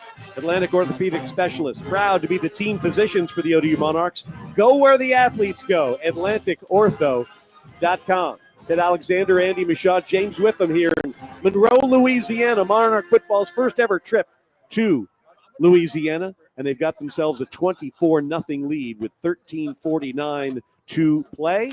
Richie Somerville's back in our Monarch Game Day studios monitoring action from around the world of college football. Crazy stuff at this stage, and they're going to start talking playoff and all those types of things. And I know Richie was at Duke that got a 2-point conversion to beat Clemson. And you kind of wonder, with these blue bloods having trouble, whether Dabo's got himself a problem. Monarchs offense needs to get going. Their last several drives have been punt, turnover on downs, fumble, punt, turnover on downs. All right, from the 38-yard line of ULM, Monarchs and Colton Joseph going to work right to left. Hand the ball off straight up the guts. I believe this is Hargrove. It'll get maybe a yard or two, and that's not much. This ULM defense has played much better in the second half. It's been a shutout thus far. Monarchs led 24-0 in intermission, and it's still 24-0 with 13.5 to go. Joseph with flags flying goes to the far side, passes incomplete at the 29-yard line. Let's check the flag. This is oftentimes, this is offsides against. Yeah, that's why they let it go. Offside. Defense, number 92 was lined up in the neutral zone. 5-yard penalty, second down. James Smith in the neutral zone, and that'll move the ball down to the 31-yard line. Is that like the first penalty of the half? Of the half? Probably for ULM, yes. Yeah. That was something else that was crushing them in the first half. They've leveled things out a little bit here. Second down and 3, Old Dominion from the 31-yard line. Joseph hands the ball off. Catravian Hargrove bounces it outside to get the first down at the 24. Stopped on initial contact for no gain, Andy, but he kept the legs moving, bounced it to the far side, and got the first. Yeah, inside zone. He went inside, and there was nothing there. He just ran into a wall and then bounced it to the outside and got the first down. First and 10, Old Dominion from the ULM 25-yard line, near hash, moving right to left. Hand the ball off. No, Colton keeps it. Around end. 20, 15, 10, 5. Joseph dives for the pylon. Did he get there? At the 1-yard line for Colton Joseph. This great downfield blocking. I think it was Ja'Cory Thomas who kind of kept that block on the edge for a long time without holding and gave Joseph the chance to get it in. Yeah, I think his foot stepped out of bounds. just before the pylon. First and goal, Old Dominion from the 1 yard line. But they're going The to look rolling at on it. the field if the runner being short of the goal line is under video review. All right, so they think maybe he got in. James, what do you think from as far away from that particular play as you've ever been in your life? I think that based on the replay, he's short. He was stretching the ball forward. His foot hit out of bounds when he was stretching it forward. Now the question is, where's the ball when his foot hit? Because he's pushing it out there, extending for the pylon, and whether or not he broke the plane when his foot hit out of bounds or not. Want to remind Monarch fans that the ODU next home game is Thursday night football against Troy on November the 13th, and that's going to be a special day. Not only is it part of a military appreciation week where we've got a bunch of things planned for you, brought to you by USAA, but it's also a welcome to Sports Center and Matt Berry, who does the Thursday night games with Tom Luganbill and Harry Lyles. He'll be on Kaufman Mall doing live hits from 2 to 3 on November the 13th, and then we've got the usual Kaufman Mall stuff going on. We've got a bunch of things to salute the military. Review, the ruling on the field has been upheld. It's first and goal at the half-yard line. But all on November 13th. Make your plans now. Maybe take the Friday off. Thursday night, 7:30 game against Troy. Troy's been rolling in Sun Belt Conference play. Monarchs are playing well here today. November the 13th, Thursday night. Make yourself ready to get out there. And if you can get out Thursday afternoon to catch Sports Center, should be a lot of fun putting ODU and the fan base and the student body front and center. Never been on game day. JMU's been there twice. And yes, they have an alumnus who's a producer on the show, which helps. But you want to make a good impression. If you want to see your university on TV, show up, make it look lively and fun. All right, first and goal for the Monarchs. Toward the goal to our left from the near hash mark. From the 1 yard line, Colton Joseph claps the hands once and twice. Now thrice. He's got the football, and he keeps it himself. Touchdown, Old Dominion. Colton Joseph on the ground, and it's 30-0. That time he held on to it. He made sure that ball crossed the plane. His third touchdown running here today. We talked about last night, Andy, the fact that Colton hadn't been doing a lot of running last game or so, and he's gotten back to his roots here, and it's good for another touchdown. Well, he got hit up high around the throat, around the neck when he's going down, but he had that ball stretched out in front of him. Eichner on for the extra point. Looking at the replay, shin is down, but the ball's extended in front of him and across the plane. Riley Callahan missed his first field goal attempt today badly from 31 yards. Since then, it's been Eichner with the extra points and one field goal that was good. Now he's going to try and make the score 31-0 Old Dominion with 12:29 to play. This kick is up, and this kick is good. 12:29 to go here at Malone Stadium in Monroe, Louisiana. Old Dominion 31, ULM nothing. This is the ODU Sports Network.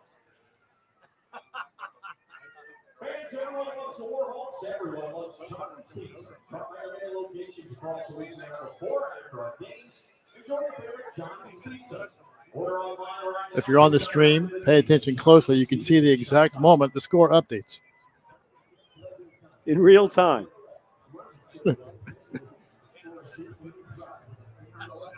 And there it goes. Voila. And this is why Ted is the way he is, because he's got to do that. He's got to call this game. He's got to make sure the logs, the reads get done. He's got to stay on top of which break we're at so Richie doesn't get mad and yell at him. Thank you, Richard. We're on break 23 if you're scoring at home. And even if you're not. And that's why when things sometimes go sideways, Ted goes sideways. It's entertaining for all of us. Ted begins kind of sideways. Let me put it that way. It's entertaining for all of us, except for Ted. And it's entertaining for Ted later on when we look and laugh at him. I think Ted kind of starts the day at a 45-degree angle. I'll give you that. I call him Dutch angle Ted. I'll get. Oh, my. But again, with this schedule, nobody's saying a word. Can't wait till next week when there'll be words said. Actually, then it starts getting crazy, too, and basketball and football merge. It's always nuts for everybody across the country. The crossover season. Yep.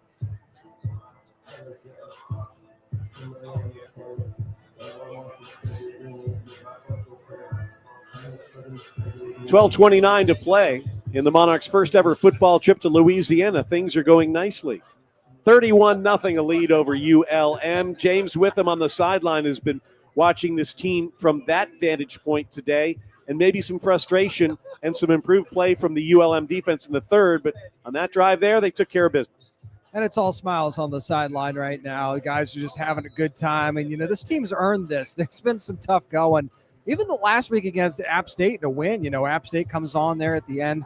These guys have earned this kind of performance, and they've really put it out there today and played well. So well-deserved performance today. Now they brought, I think Callahan is on here to kick this one off. See if his big leg will send it into the end zone right to left. They're just trying to get him some confidence back. Yep.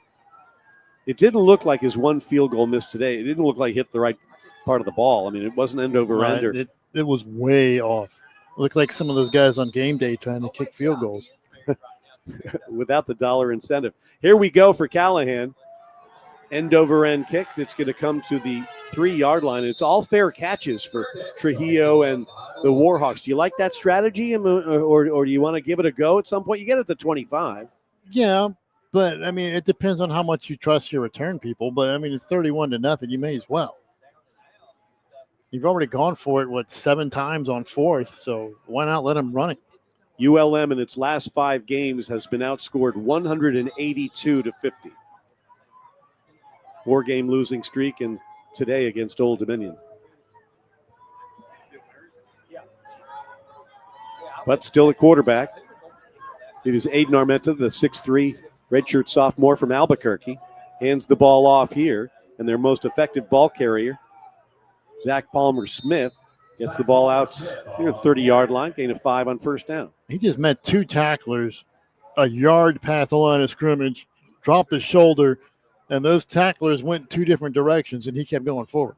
A 6', 215-pound senior from Delran, New Jersey. Transfer from the Richmond Spiders. Zach Palmer-Smith. 2nd and 5 from the 30 for ULM. Give it to him again. First down. More across the 40 of the 43. Zach Palmer-Smith.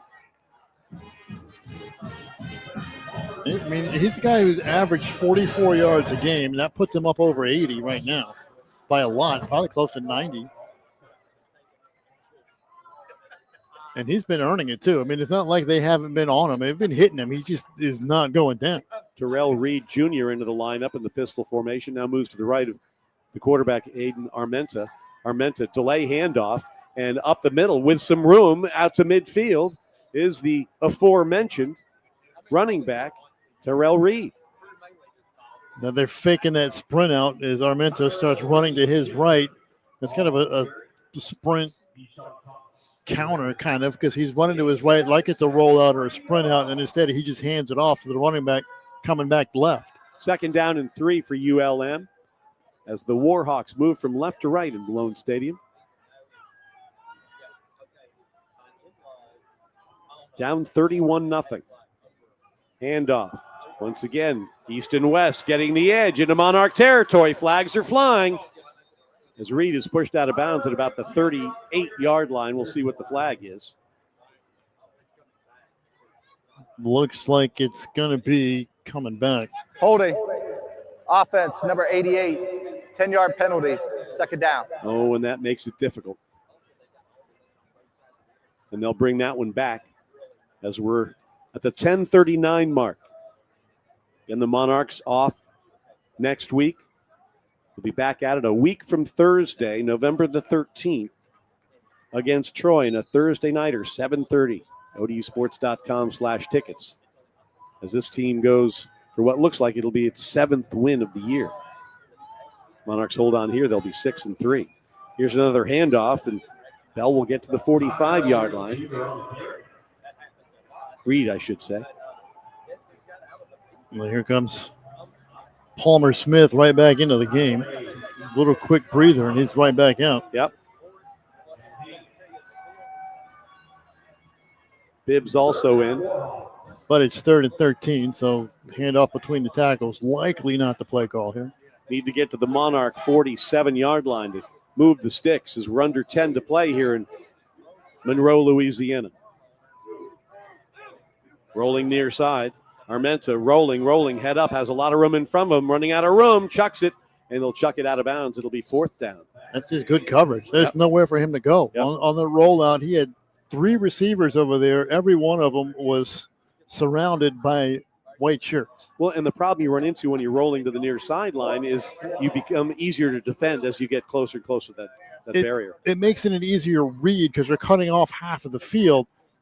But you're right. You run out of room pretty quickly. And as your receivers also run out of room as they get over towards the sidelines. 4th down, no sign of any punters coming onto the field for the Warhawks. And with 9:44 to play and a 4th and 8 to work with, they'll go for it from the far hash mark, moving left to right. 6th time they've gone for it. And here we go. 1 for 5 on 4th downs. And Armenta rolls, throws, catch, 1st down, much more, 30, 25, 20, diving to the 15-yard line. That's Bibbs for ULM. No, it's not Bibbs. It's the other dynamic wide receiver, J.P. Coulter. Well, that was a good job by Coulter, just staying with the play and staying alive, because there wasn't a whole lot there either on that one. He's rolling the other direction, stops and cuts back across the direction from where his quarterback is running from, just giving him a target. Nice play, and Armenta extended the play nicely to give him time to get open. 1st down from the 16-yard line. Armenta is going to get blasted at the 23. That's another High Val Industries jacked up sack coming through. Looks that. The full Jackson Foster.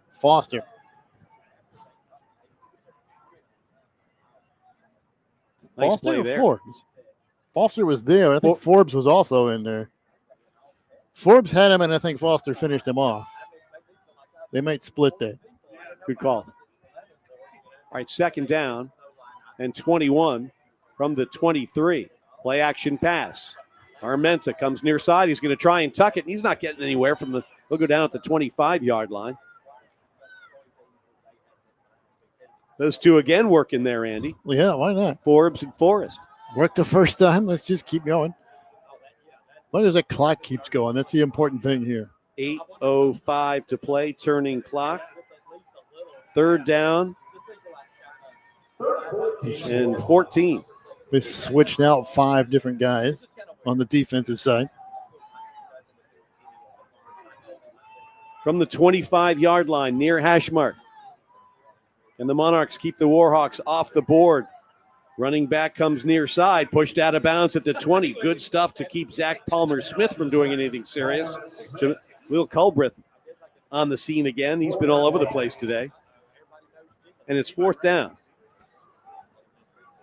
No, Easterly has got 6 tackles today. Culbreth now with 7 after that one has jumped into the lead. He also has 2 TFLs and a sack, so a pretty good day so far for Jaleel. 4th and 14 from the 20-yard line. Well, they're 1 for 1 on 4th downs this drive. That was 4th and 8. This one a little bit longer. 1 for 6 on the day on 4th down. And here's Armenta looking near side, throwing near side. Pass is going to be incomplete near side, and the Monarchs will take over. So the shutout hangs in there with 7:03 to go. Season high, 5 sacks on the day for the Monarchs. After that one was just overthrown. Coverage was kind of there. He just threw it too far. A little bit of pressure coming on him. Had some effect on that. Monarch football presented in part by Grain at Hilton Norfolk, the Main in downtown Norfolk. Home of the Ricky Ronnie Coaches Show. Always lots going on. Beautiful deck. Always great atmosphere. Good food. Grain at Hilton Norfolk, the Main in downtown Norfolk. 1st and 10, Old Dominion. Monarch defense stops again from the ODU 20. Joseph keeps the ball this time, coming near side. Little jitterbug step and dives from the 25 to the 26, and a late flag comes in. Yeah, that might be coming back. Tentacle who just came in. Offense number 79, 10-yard penalty, 1st down. Tentacle at quarterback. Good eye, Andy. So Colton Joseph's day is done with 6:56 to go here in the 4th, and his team on top 31-0. It's Theo Batchelder called on the hold. Sorry, Theo, but we got a point that out, is Monarch 2 offensive linemen are coming in as well now. Move it back to the 12-yard line. 1st and 18 for Hennikel. Hands the ball off. Out to the 15-yard line comes Hargrove. Contravian Hargrove scored the first touchdown of this ball game. Had to be a thrill for Contravian as he's a Louisiana native, one of 4 on the Monarchs roster. We said earlier they had a bunch of Monarch tickets. A lot of family members here today from surrounding Mississippi and Texas. They're just going to milk this clock as far as they can go every time the offense is out there. 2nd down and 15. Hennikel at quarterback. Lets the play clock get down to 3 seconds, and he'll hand the ball off. And it's Hargrove getting out to the 17-yard line, not much more than that. And 3rd down and about 13 coming up as we're under 6 minutes to play. If nothing else, you want the 1st down just to keep the clock moving. Hennikel 4 for 9 for 22 yards passing thus far this season. In a passing situation here on a 3rd and 13. Need to get to the 30-yard line. He's going to hand the ball off, and short of the 1st down by a long shot is Hargrove. Gets out to the 18-yard line. It'll be 4th down, and that means Ian Brandt time. Yeah, you'd like to get the 1st there, but you're not going to put the ball in danger that deep in your own territory, and you don't want to risk throwing an incompletion, stopping the clock. Ian Brandt's averaging 35.5 yards per kick. Solid snap, and here's the kick. And the kick is blocked. Picked up inside the 5. Bibbs is there. And it'll be 1st and goal for the Warhawks. Pressure coming on. He's kind of rolling out to his right a little bit and rolled sort of into it. The snap looked good. The snap was fine. He's just kind of rolling out to his right a little bit casually, and instead of reading the blitz or the rush and getting it off quicker than he normally would have, he just sort of took his sweet time a little bit there. So the block kick sets the Warhawks in business with a 1st down at the Monarch 2. They've been here before, and they turned it over. Last time they were deep in the red zone. You know what's going on in that huddle right now is coaches are talking to this defense saying, I don't care if you're 1, 2, 3, or 5 on the depth chart. You preserve this shutout. You go out there, you play for pride, you keep that 0 on the scoreboard. Nixon looking to run a little wildcat action here with Zach Palmer-Smith to his left. Yeah, so you got 2 guys in the backfield. Neither of them are a quarterback. They snap the ball to Nixon, and he keeps it himself, and he's going to go down at the 4-yard line. Tackle for loss, ODU. Nice play there. Struck. Lucas Struck. Yeah, not much doing right there. It looked like they were trying to run a speed option with a tight end and a running back. And too much, there was no edge. I mean, it just collapsed on them. They couldn't get to the outside. Wildcat not so wild for ULM on 1st down. 2nd down and goal now from the 4-yard line. Armenta back in, pistol. Zach Palmer-Smith. They keep it, throws it far side. Near side. Touchdown for ULM, and there goes the shutout. They got it to the tight end, and ULM is on the board thanks to Ryland Green's touchdown reception. Yeah, play action. He just leaks out into the flat. And for the first time, they weren't able to get out to cover him very quickly. And a good job by Arameta to just hit him in stride right at the 2-yard line to take it in himself from there. Looks like they're going to go for 2. They've had to sign kickers from off the street here at ULM. And so it looks like they'll go for 2, and they'll put the ball on the close to the far hash. 4:15 to play, 31-6, Old Dominion. Armenta rolling near side, rolling, gets pressured in the backfield, about to get hammered, and he's going to go down. That gets coverage. I mean, the pressure was there early, but there was nowhere to throw it. He had 2 receivers in the same side. They were both blanketed, and you don't get much of a second chance. Ryan Ramey, the tackle on the try for points. So it remains 31-6. Old Dominion leading ULM. 4:15 to play here on the ODU Sports Network.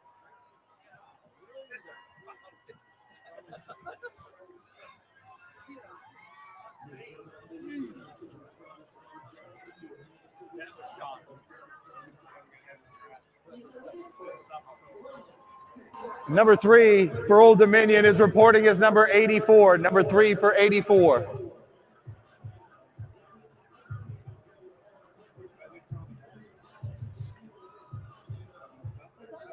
Three as in Easterly or three as in Roche? We'll find out if he's back there. What did you say, James? Roche is 84. Roche 84, Easterly 3. Well, if Roche is back receiving, we'll know. Name a guy in the NFL who wore like 88 and was a running back. Is it Carterell Robertson or something? Or it's, what was his name, James? Cordell Patterson. Thank you, Richard. Yeah. There you go. Oh, there you go. Well, he also wore. There's no limb you'll ever go out on. He also wore 84. Debo Samuel, but he didn't wear 88. What did he wear for the Niners?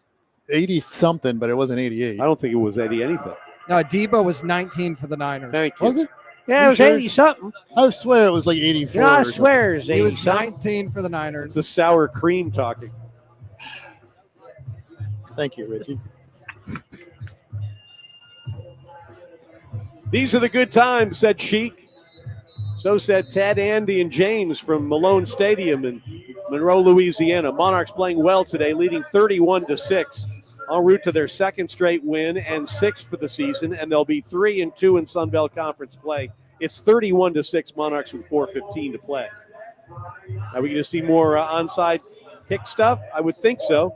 When that happened against App State, it was Ja'Cory Thomas who made the really good play. Well, they got the hands team out, including Quinn Hennicle, who's lined up on the left side. It's Mackenzie Ryan. The Aussie will do the onside kick, kicking it from far to near. Here's the bouncer that's going to be gobbled up at the 46-yard line. No second high hop like we saw last week against App State. And I believe that's Markai James. Markai James making the grab right there. And the Monarchs, Quinn Hennicle will take over 1st and 10 from the ULM 46. He just smothered that, not even letting it have a chance to get that second high bounce. He just falls right on it.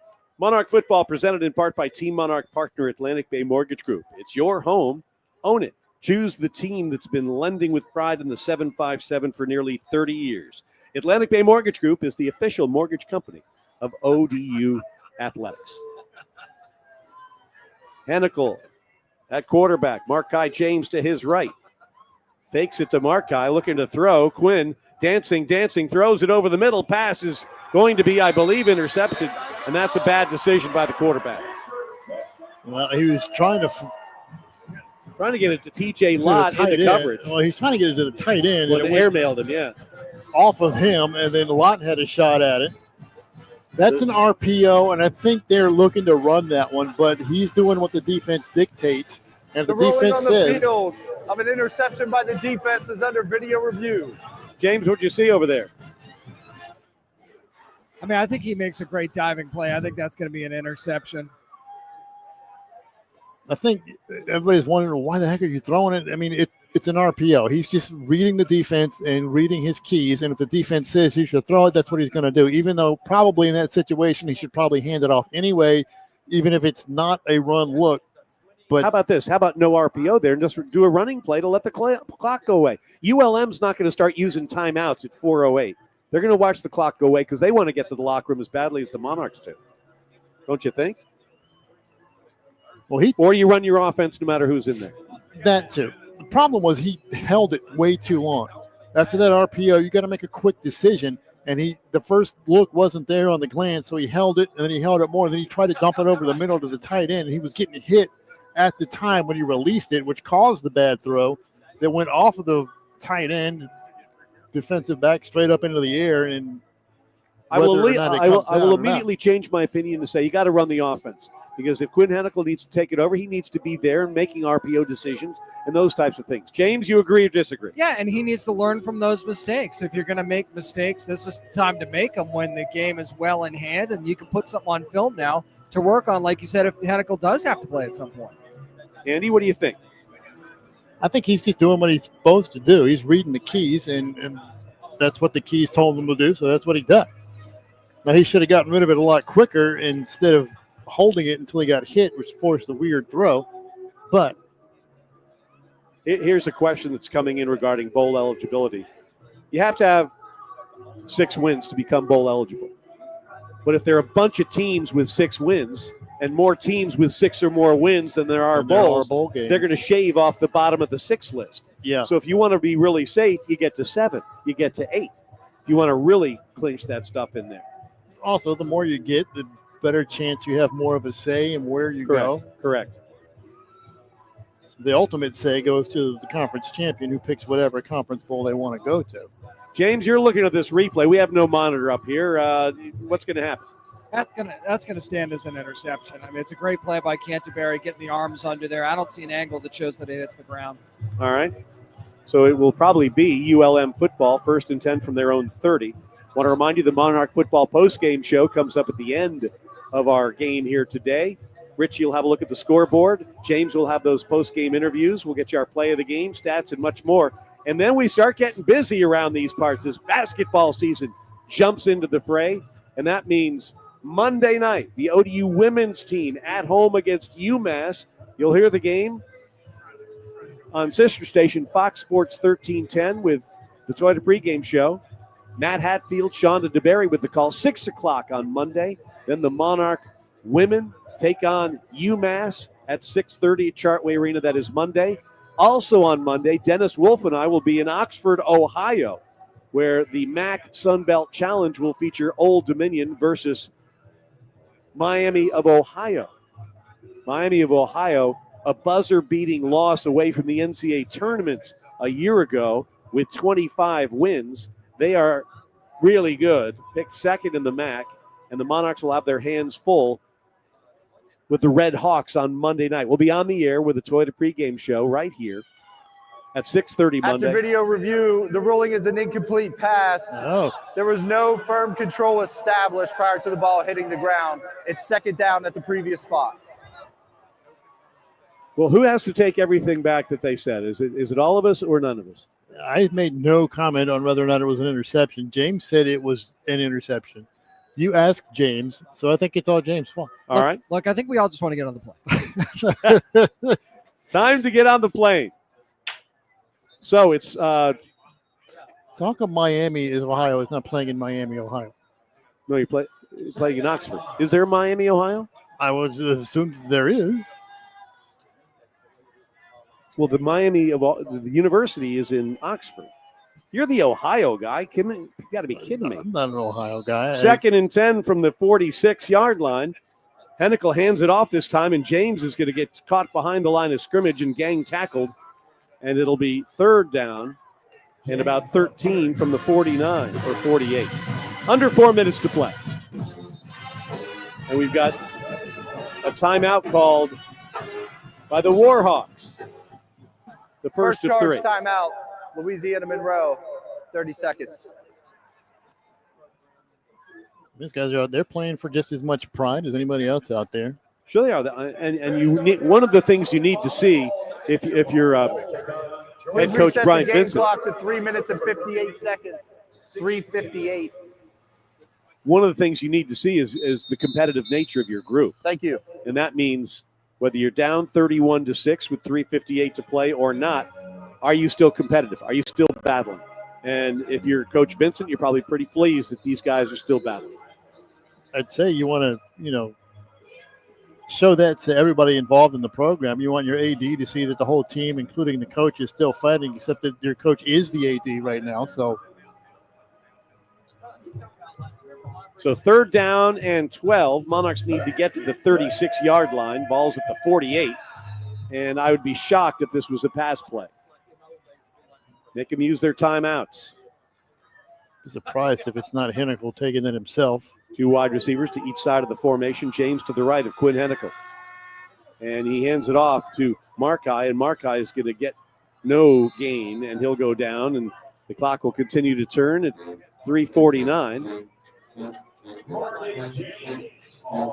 And no timeout called at this point. Monarchs are probably going to let this go all the way down and then call a timeout and probably punt from there. Get it to about 3:11 or so. Yeah. 4th down and 12. Hennicle standing in the shotgun, taking the hand clapping, and they'll just let this go. And Ricky Ronnie will call for the timeout. 9-8 now, 7 seconds on the play clock. Just take the delay, too. And the play clock will go to 0. Delay of game. Offense. 5-yard penalty. 4th down. 4th down, and the punt unit will come on for Old Dominion with 3:08 to play and a 31-6 Monarch lead. Extra 5 yards is only going to help your punter from that point. Gives him a little more room to land it in. Remember, the last punt was blocked too, Andy. Yeah. Got to get this one off a little bit quicker. So, Monarchs playing Warhawks in football. We have Warhawks in basketball.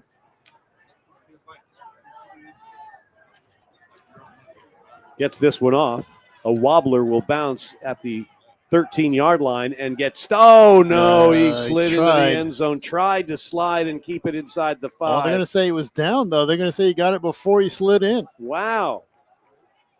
That's going to be on the 1-yard line. Nice play there by Dorian Haynes, with a special teams play, downing at the 1-yard line. I thought if your momentum takes you in there, you're cooked. Or does the ball have to break the plane? It's the ball. In college, it's just the ball. It doesn't matter where your body is. It's the ball. All right. So if he touched it before his momentum carried him in there, it's going to go down where he touched it at. So theoretically, you could stand inside the end zone and extend your hand over and swat the ball back in, because it doesn't matter where the player is. It's just the ball. This is a 4th drive they've had starting in the 1. Hand the ball off, and barely getting out of the end zone this time is Jaden Wright.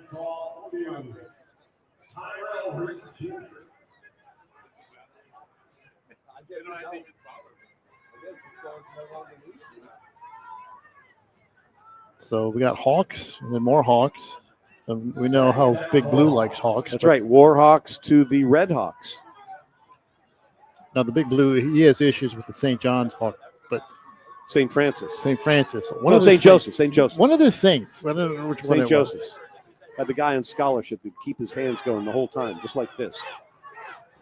Trying to get the ball out across the 5 to the 8-yard line. That's a good tackle by Big Blue, too. Dorian Lewis there, 3rd and 3 coming up as we head to the 2-minute mark here. 31-6 Old Dominion. Monarchs led 14-0. This is the 2-minute timeout. 24-0 at the half. 24-0 after 3, and now it's 31-6. 2 minutes to play here in Monroe, Louisiana.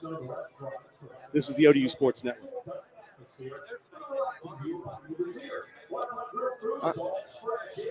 Some of the things we're up against here, folks. So I get a text. We got to get on the bus for basketball at 4 o'clock tomorrow morning, all right? And they're trying to put that trip together, a trip to Ohio to start the basketball season. And they want your food order. And they had the initial food order, but then they changed what the restaurant would be. So that's what I'm doing, feverishly trying to get my food order in before it all goes to hell in a handbasket. While you do that, who's ready for correction.com? Oh, no. The last shutout was not the Hurricane game. Which one was it? It was the last time we played Charlotte before the Hurricane game at home. We actually lost the Hurricane. But still Charlotte. So we don't get an F. We just get kind of an incomplete. You get a C minus. C minus. That's par for my course. But yes, it was still Charlotte. And this is, Eric confirms this. Oh, that's right. We do. Don't forget to set the clocks. That back. actually helps you. That Yeah, will that help. helps you. That will help. All right. Otherwise, Ted would have been standing an hour early at the bus going, wait, where's everybody at? Well, I'd never say that. I'd just say, where is everybody? Because I'm literate.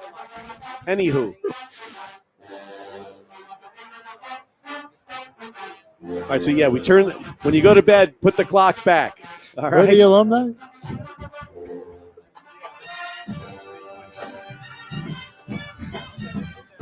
Oh, my. James, I'm sure those Monarch fans who are certainly eating up those tickets here in record numbers, I would think, in the first ever trip to Louisiana, they're probably pretty pumped up. They're pretty pumped up. I think they're a little chilly. Some have brought blankets and hoodies, so some dress more appropriately than others. But I think they're just, at this point, just looking forward to being able to get over there and, their friends, their loved ones that were playing in this game. I think they'd like to actually, get a chance to see them for a few minutes, congratulate them, because, they've shown out. A lot of the natives of Louisiana and those that are close by Mississippi, they've shown out today. 60 degrees. Doesn't feel like that? Yeah, I think that it feels about like that. It's definitely a little bit more chilly than we thought it was going to be today, but we had almost no sunshine, so this is kind of what you expect. Began 48 degrees in Shreveport this morning, hour and 40-minute drive to the ballpark here in Monroe, and the Monarchs defense stopping ULM on fourth down after fourth down, giving the offense opportunities. The Monarch running game getting going, and they lead it 31-6 with 2 minutes to play. Third down and 3 for the Warhawks from their own 8-yard line. Need the 11. And the ball off, and nobody's getting to the 11 there. Again, that Monarch defensive line rearing its head. The 2's getting in action. It's Fred Giles, right? Giles is in there. And it's fourth down. McFadden Presley is also in there. He's been getting more and more snaps in the rotation in the defensive front as well. And Bryant Vincent will bring the punt unit on. Clock turning, 1:24 to play, 31-6 Old Dominion. Fourth down and 3. Remember, if they can get the Monarchs to jump, they get a first down here. Monarchs should just stand like statues and not worry about it. Snap is good, and the punt is off. And Roche will watch it hit out of bounds. It hits in one of the tents, way out of bounds, and we'll see what they mark it for Old Dominion. They will mark it at the 41-yard line of ULM. So a couple of knees from Quinn Hennicle. Running into the kicker, defense, 5-yard penalty, first down. Or not. I don't know about that. It looked like he may have hit him, but it was a fair job of acting, too. Wow. Well, there you go.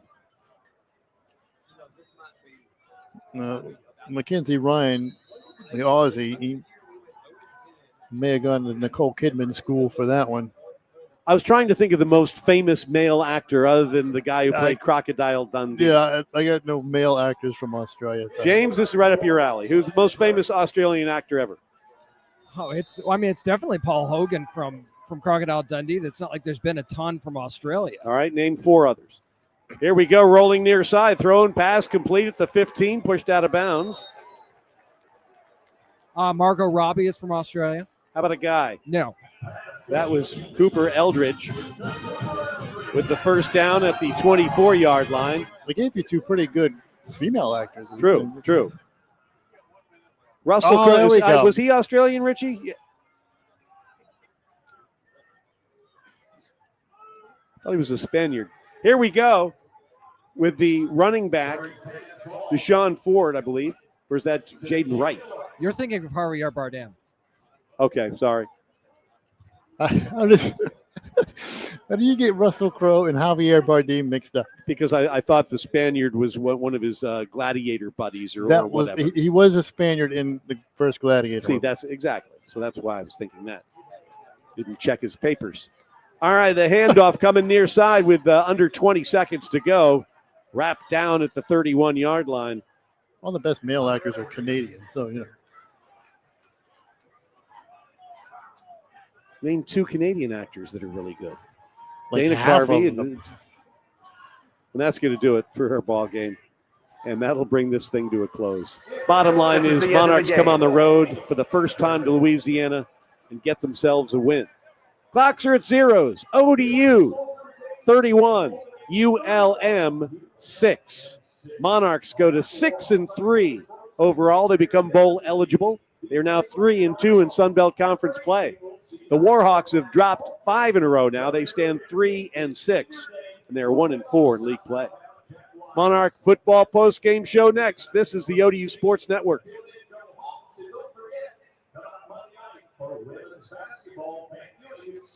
Hugh Jackman. Hugh Jackman. I was getting ready to say Hugh Jackman. Good call. Good call. Also Dan Aykroyd.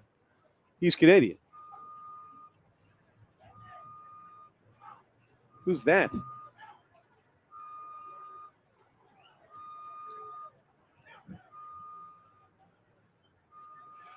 Live from Malone Stadium on the campus of the University of Louisiana at Monroe. This is the Monarch Football Postgame Show. Old Dominion, first ever visit to Louisiana for football, and they combined good defense with opportunistic offense, a strong running game to beat ULM by a final of 31-6. Ted Alexander, Andy Mishaw here in the booth. James Witham headed to the Monarch locker room. Richie Somerville back in our Monarch Game Day studios, and you wherever you may be. Congratulations, Monarch Nation. You get a W. This is one you thought if you played well you could get. They played well and got. Yes, they did. And turnovers kind of bit them a little bit, but not as bad. And it's nothing that cost them. And they were able to play really, really good defense again. For the second week in a row, they played some pretty good defense out there, and it showed. You look at some of the stats, and we'll get them into the more in-depth in just a little bit, but the Monarchs just on third down did the job. The Monarchs on fourth down did the job. How about this? On third down, 0 for 13 ULM. How about on fourth down? The Warhawks 2 for 7, and the Monarchs win by a final count of 31-6. Coming up, we'll get those interviews, we'll get you stats, we'll get you scores, we'll get you our play of the game, and we will get out of here. I got to play to Ohio to catch from way over there. This is the ODU Sports Network. Just think of it as a layover. Exactly. Richie, who's Kyle Urban?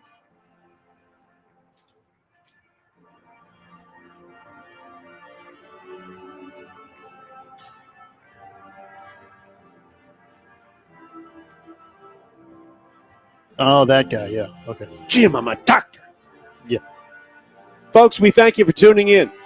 Next up, it's the Thursday Nighter. Get out there if you can. If you can't, join us right here. We appreciate it. For Andy and James and Eric and everybody else, I'm Ted Alexander. Good night. How about another W? 31-6 Monarchs.